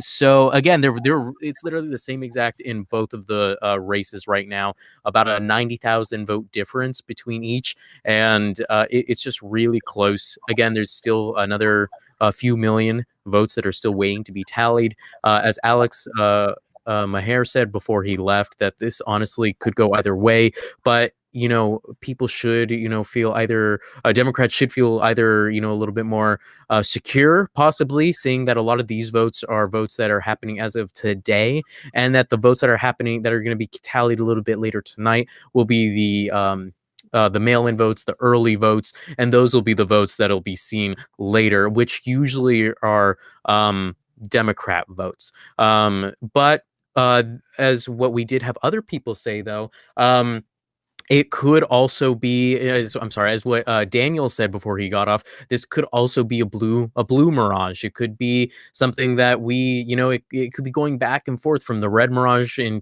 November election to this blue mirage. So honestly, we just don't know because of how close it is. The New York Times earlier this morning at about 6 a.m, they posted an article that said this is just going to be a nail biter from their projections. It is just so close that it can change. As we all saw with the national election, Biden won by just a little over 11,000 votes. So that makes the election, and unfortunately, that means that people are going to have to be patient. People are going to have to watch, and it actually looks like we have another update really quick. And like I said, it's even tighter now. Before we were at a 90,000 difference. Now we're at a 50,000 difference between Warnock and Loeffler. And then if we look at Perdue and Ossoff right now, it's even tighter than that. It's a 30,000 difference. So 50,000, 30,000. And so it can just be anyone's game. One thing, looking at the exit polls, this was taken by the Washington Post, over all these people who are voting out in these areas. It's really interesting to see what people are worried about, what people are interested about. And one of the biggest things had to deal with COVID-19. About 70% of people who went and voted said that they were worried that they or someone that they knew could be infected or would become infected with COVID due to the lack of, preventative measures or just, measures in general to either get a vaccination or to just, in reality, people follow health mandates for it. I'd like to, while we're waiting for more of the election poll or the election votes to come in, I'd like to kind of go back to you guys here that are with me today, and anyone who's in the audience right now. If what are your worries about moving into this 2021 year? This doesn't just have to be with the election, but just moving forward. But with you guys here, just tying this into the election specifically, like Perdue was recently exposed to someone who had COVID and he had to quarantine himself. It shows that COVID-19 is still a very serious threat to not only just elderly people, but the entire nation, especially with how COVID-19, we've gone the mutated strain out here in California that came all the way from England and the European side, and how that's starting to move around. I'd like to know what you guys have to think, what you guys have to say about that. And really quickly, right before I tag this off to Cameron, we have a person from Twitter that says Showtime D-Wiz. Showtime, you're from Georgia. We'd love to hear what you have to say about what it's been out there. Did you go vote? If you did, what was your voting experience like? Did you vote early, etc.? We'd love to know about your story, and what do you think that is going to happen at the end of this night? Do you think you're going to hear the results? We'd love to hear from you. But while we're waiting for that, Cameron, if you want to take it from here. Well, that's interesting, Marco, the way you're tying in COVID-19 into this, because it's so relevant. We went through this entire election season through, especially on November 3rd, all the way through, and even when you go all the way up to the primaries. Out in California, it started in March, but it seemed like the primary process was affected, the general election process was affected, and these runoffs were affected. And campaigns had to use different strategies, rely more on digital platforms to get their message across and to build up their name identification with voters. Again, this pandemic continues to rage on, and it's having an effect in terms of voting and with the campaigns themselves. Going to you, Omar, same exact question. What do you think about COVID-19, the worries that a lot of these Georgian voters have, and kind of moving forward, especially with how the administration will handle it, vaccinations, and just everyone else when it comes to the senators that are in the runoff race today? I think a lot of people will be voting with the fact in mind that the stimulus check of $2,000 was stopped by Mitch McConnell, and voters know that if the Senate stays or remains in control of Republicans, the COVID relief help that will come out of Congress will look very differently if it is controlled by Democrats. So it will definitely play a big role, the COVID-19 relief that we'll be looking at. And I think that will impact a lot of the numbers. But I mean, we can only wait and see how this will happen. We are seeing that it's leaning Democrat, but again, there is still 40% of the voting to be counted. And just as we saw in 2016 and 2020, we can't really take nothing for granted until later in the night or even in the week. Chris, same exact question, but while we're doing that, I'm going to be pulling up the new numbers. We just got another update about COVID-19 thoughts and etc. Well, I just would just like to say I'm shocked about how well David Perdue is doing. I was not expecting David Perdue to be at 49.7% right now. That is extremely razor thin close right now, with 60% of the votes in, and that's that's not comfortable for Republicans at all. Because, as I said in the comments, Democrats are seeming to depend a lot on absentee ballots and mail-in ballots, which Republicans need at least a 5% good lead to win this, and hopefully they grab that 5% lead within the next hour or so. Mm-hmm. You know, really quick, Cameron, what do you think about the switch? Why do you think it's switched over? Do you think this is what we're going to see is start to be a flip for the rest of the night, or is this just going to be temporarily? I have no idea. I mean, that's really tough to determine. I mean, I've done these kinds of broadcasts with election results, and it's, ping pong back and forth, every time in. Like, if 5% came in, then it would change, it would flip completely. So right now at 61% of the results reported, I mean, deadlocked 50-50 between Perdue and Ossoff, 50% to 50%, and Warnock and Loeffler as tight, pretty much 50.3% for Warnock, Loeffler 49.8% now with 61% in. So again, it's hard to tell. I'm not sure, again, which counties they're counting right at this moment. But what I can say is the polls, all of the major election forecasters said this election would be close. And it's right now we can tell it's very obvious as you look on your screen that this is going to be really close as we get down to the wire. But I do think once we start getting to 90%, 95%, then we'll probably see the Associated Press make a call for a winner.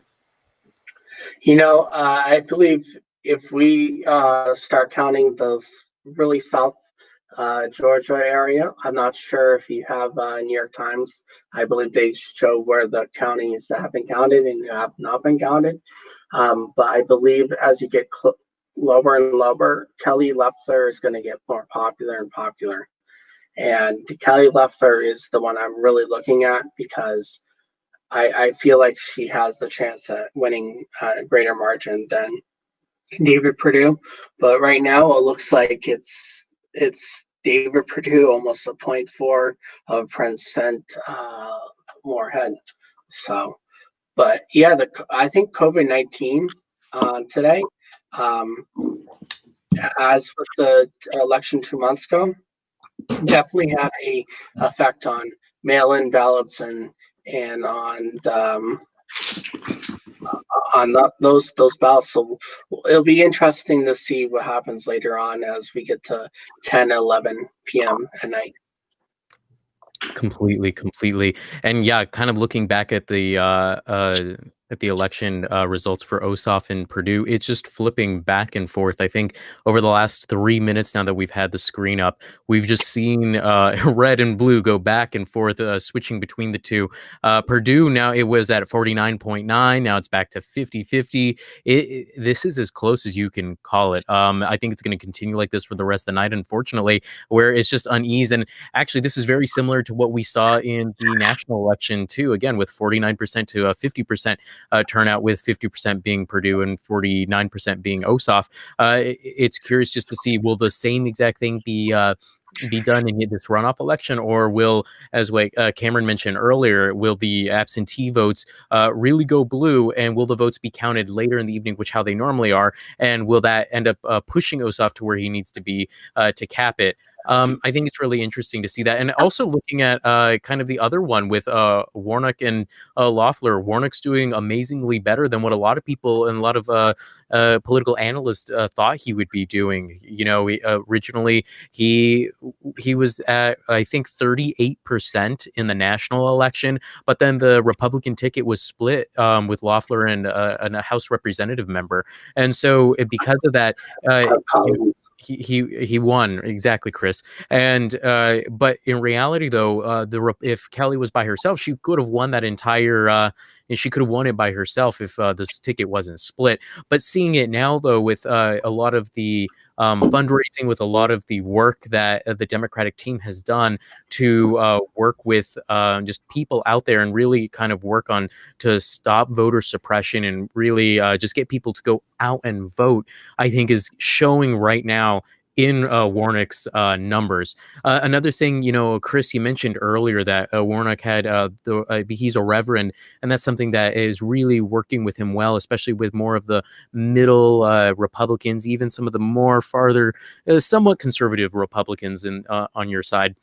But one of the other things, and I was having an interview with Brad Bailey. He's a reporter, a freelance reporter out in Georgia, and he's on boots on the ground. And he was just saying that it's really important to look at Warnock's history of who he's a reverend for, and that's for the Church of the late Martin Luther King Jr.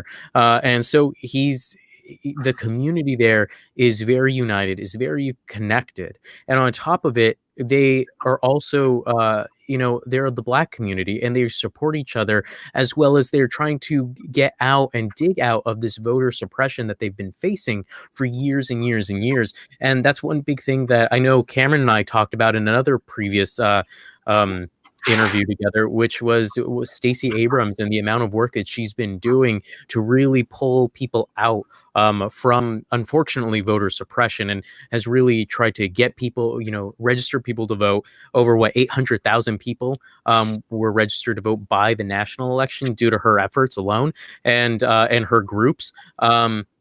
She did an amazing job. And, looking at the comment section, Pablo de la Hoya, he says the same exact thing.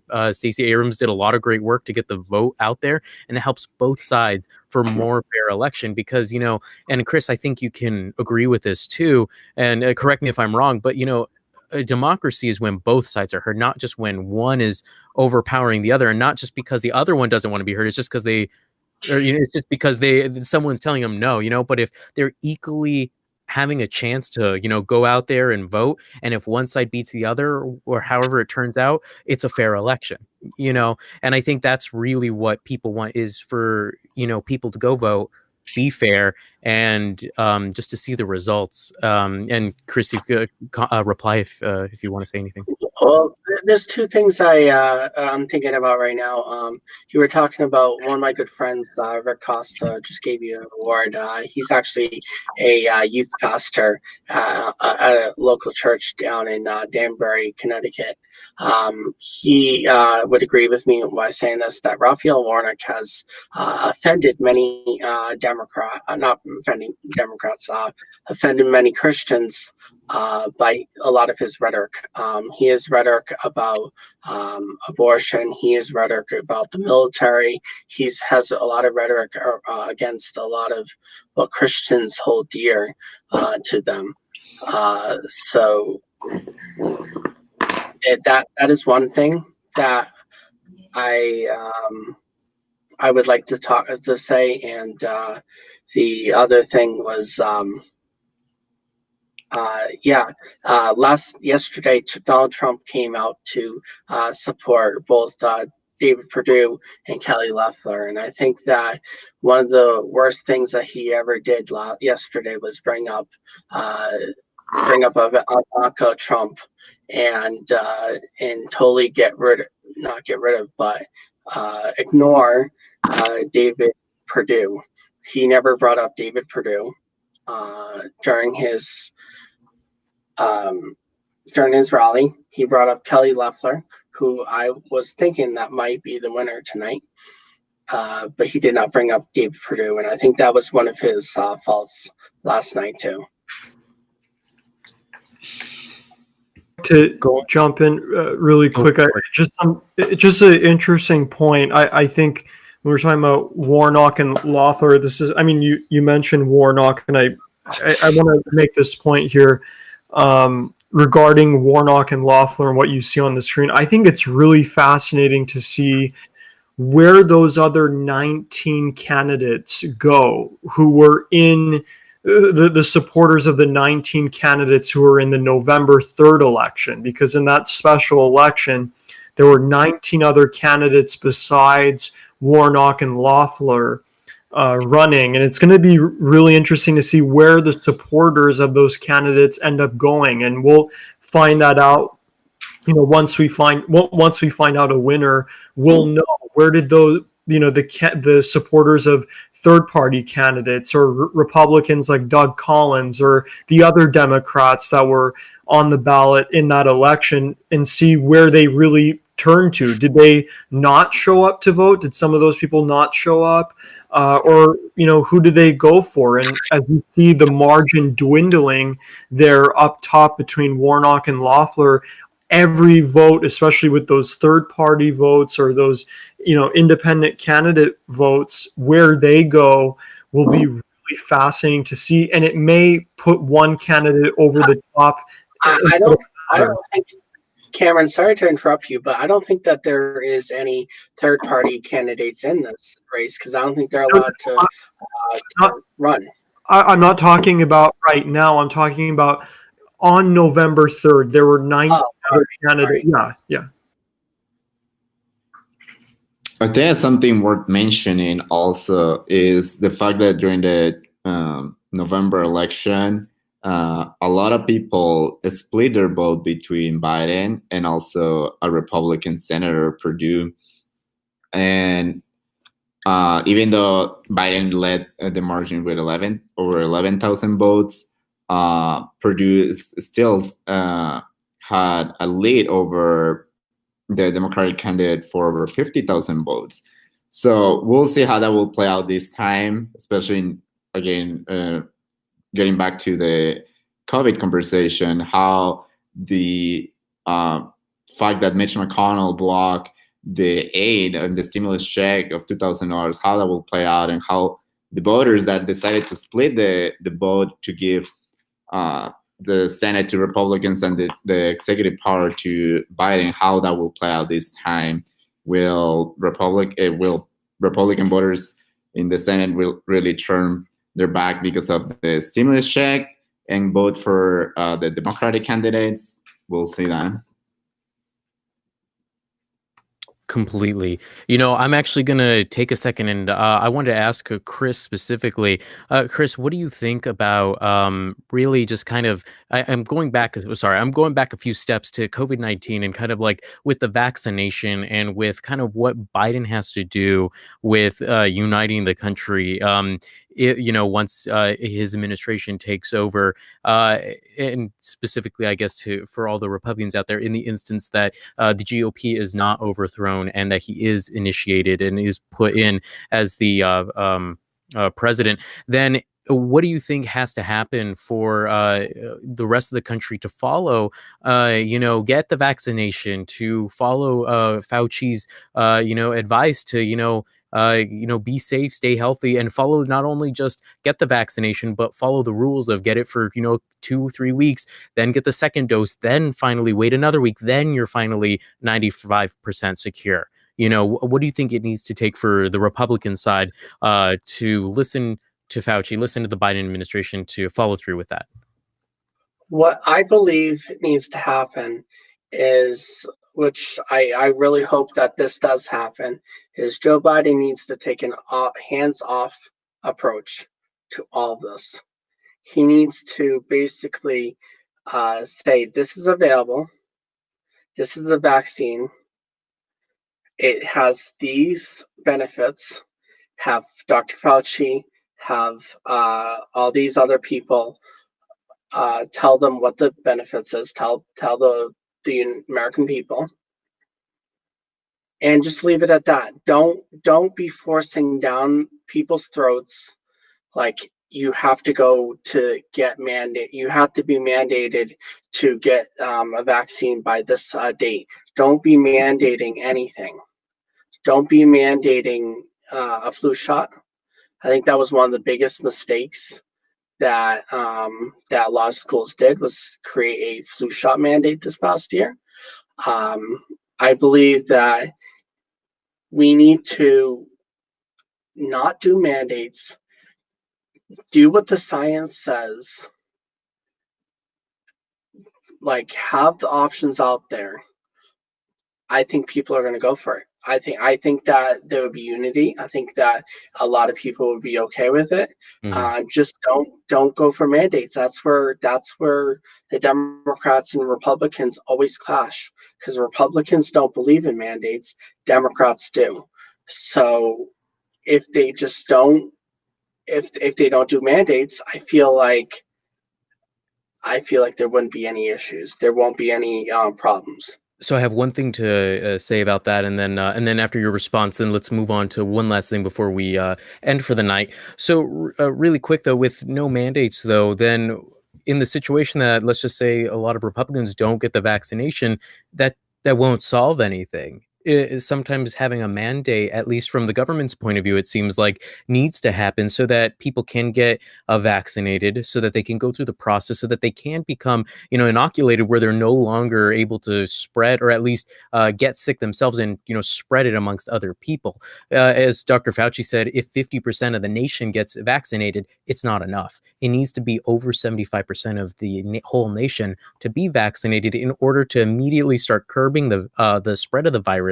And then on top of it, we don't even know if this is going to be something like a flu-like vaccination, and instead it's something that we're going to have to take every single year, or if it's going to be, a one and you're done kind of thing.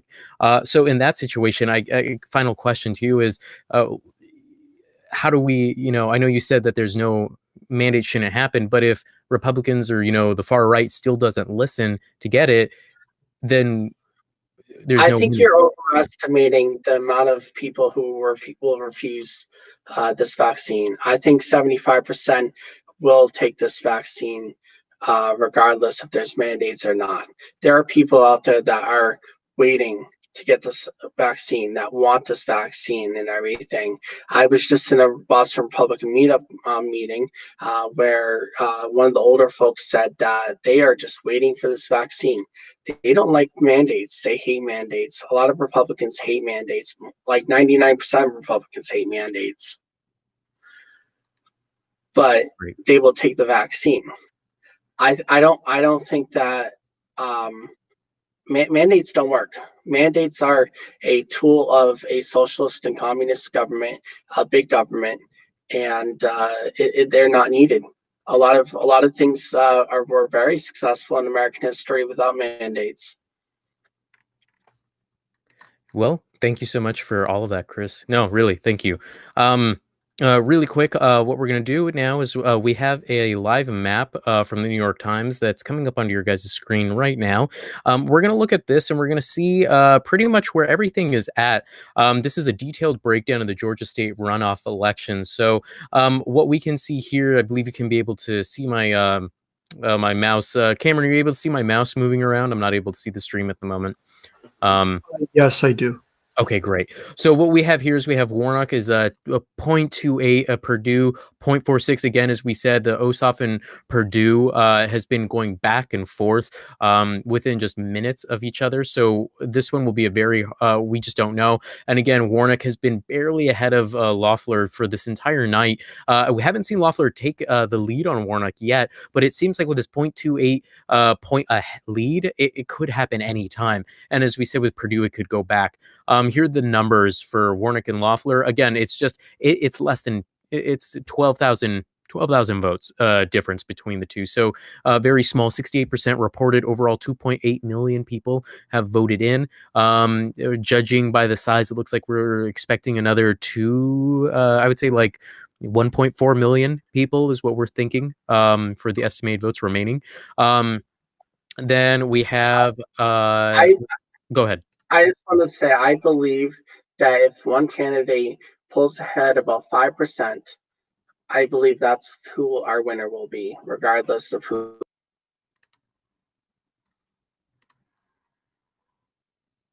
Chris, I couldn't hear you the last part, but I think I heard you say that regardless of whoever gets 5%, they'll win. Is that what you were saying? I believe that will be the truth. And it looks like Perdue is closest to getting that 5% right now, which is looking very good for the Republicans, and that will keep the Republican Senate and a balance of power if Joe Biden does become our next president. Right. Well, the majority needs just to go to with one with one Republican senator that wins this election tonight, the majority will go to the Republicans. It'll be a Senate-owned majority, and with that, Joe Biden will have a much harder time to push forward his platform when he hits office for the next 2 years. It may not make him a lame duck president, but it will make it a lot harder with having to move across the aisle to do bipartisan work, and a lot more Republican tickets and items will be put on tickets if that happens, or a lot more or less Democratic stuff will happen as well. Really quick, just I to think look at we're the numbers. forgetting. Go ahead. Go ahead. I think we're forgetting about the three Republican and not name only senators, aka Rhino senators that we have in the United States Senate right now. And those would be Lisa Murkowski, Mitt Romney, Mike Lee could be added to that now. And then we have Susan Collins up in Maine. These are all people that could possibly go Democrat in some ways. So I believe 51% is good because it's a balance of power, but I don't think it's enough. I think we for Republicans really to hold power in the Senate, I believe they need to win both of these seats. You know, looking at going back to Warnock's campaign right here, and then I'm going to go to final thoughts for all of you. We see Warnock is at now 6,000 votes difference, even smaller than what we saw before. And then I wanted to look at the live forecast. I thought this was really interesting what the New York Times is doing. And it's pretty much a little clocker, you know, a dial where they show the win probability and the estimates that they have. And interestingly enough, I thought the Warnock, well, now actually look at this. It's just updated that Loeffler is now ahead of Warnock, and it just completely flipped by 8,000 votes. So it was a 7,000 difference. Now it's an 8,000, but win Loeffler's lead. So Loeffler finally took lead of Warnock, but still the live forecast is it's leaning Warnock. And I think the reason because of that is the mail-in votes that, again, Cameron brought up earlier, that's just what's really holding him in this position right now. And I think it's how well he's been doing right now with the in-person voting that's been keeping him in the running. So I think it really just depends on how well he can keep up and with all the in-person votes and whether or not the mail-in votes can push him past that threshold and give him the win. I thought this was also really interesting. This is the results by county. And so as we can see, we're already at Atlanta, or Fulton County, heart of Atlanta, all just dark blue. And then as we get farther out, it gets more pink and then it turns red.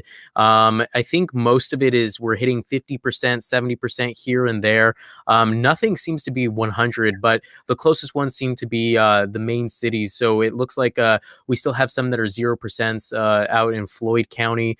So that'll Floyd, Lumpkin, I think that, Lumpkin. And then we have Appling, Coffee, Taylor, and the last one seems to be Taliaferro counties. These seems to be the counties that'll be the last ones to put in their votes tonight. And who knows, maybe these votes will be the ones that need to be counted 100% to see if it's just that close. Again, all votes will be counted, but this is such a close race. Even 1,000 votes could, make a huge difference. This is what we saw in the national election. Columbus, we're at 73. It's or 48% is recorded, 86. It's getting there slowly. Going down really quick to Perdue is also ahead now. Also is ahead of Ossoff. It looks like he's ahead by a larger percentage now. It looks like it's by about 32,000, 33,000 votes as they hit around the 3 million mark, 2.9 million. Again, there's still more expected, about another 1.4, 1.5 million to be expected coming in. The live forecast that New York Times is saying is it's honestly a toss-up, or it's starting to barely edge into toss-up. Originally, it was kind of in leaning. Perdue is gaining a little bit of ground, and again, I think again for both of Warnock and Perdue, it just depends on the mail-in votes. And again, looking at what they have. We can see by county the breakdown here on the New York Times map. And again, Atlanta, Fulton County, heavy 286,000 people voted for Ossoff. 98,000 for Perdue. 86% of them have voted in. Looking at Columbus, Ohio, or Columbus, Georgia. We go down here and we see, again, Ossoff coming in. Oh, this one is interesting, only 48%. So I think Columbus will give Ossoff more votes if this is the trend that it goes, that he needs to kind of retake the position. So Columbus, Savannah, and we can see that the trend is very similar as we've seen in the last national elections. Major cities all turn blue. Athens, Atlanta, Augusta, Macon, Columbus, Savannah, all are heavy blue. Savannah not as heavy, but it's turning into a blue sector, and everywhere else, the rural areas seem to be more red. So a very similar trend. But again, last time we're just going to track through this. Perdue, it seems to be, again, 34,000. Now, yeah, 33,000 votes still ahead even after that update right there. And then the Warnock and Loeffler. Loeffler went ahead by even more than 8,000. Now it's 15,000 votes. So it seems like the Republicans both have just taken a hold of the lead, and that's where things are at. And kind of coming back to the chat with everyone, I see we have Joseph, Joey Giggles. Mail-in votes always go to Democrat, those fear-stricken COVID people. And well, unfortunately, COVID is, still a very big thing, and that's just what we're currently faced with. And it's the safest thing to do, mail-in votes, especially until the vaccinations, get out there. Well, now that we're kind of wrapping up for the night, because this again could take hours, I recommend is what Daniel said earlier, who was on our stream, to check back 11 p.m.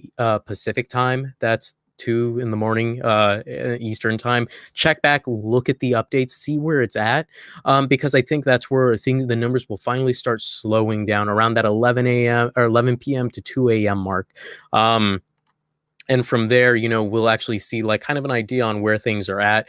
I don't think this race is anywhere near to be called tonight. I think it could be called all the way into tomorrow morning, especially with those counties that still have yet to be called, those 0%. We had about 6 of them on the map, as you guys saw, that have yet to be even tallied once. And with how close of an election this is, with an 8 to 16,000 vote difference in some of these, even a few thousand votes can make a difference. But I guess for all of us here, though, on Happs, we want to thank you for tuning into our broadcast, especially here on the special broadcast of the review.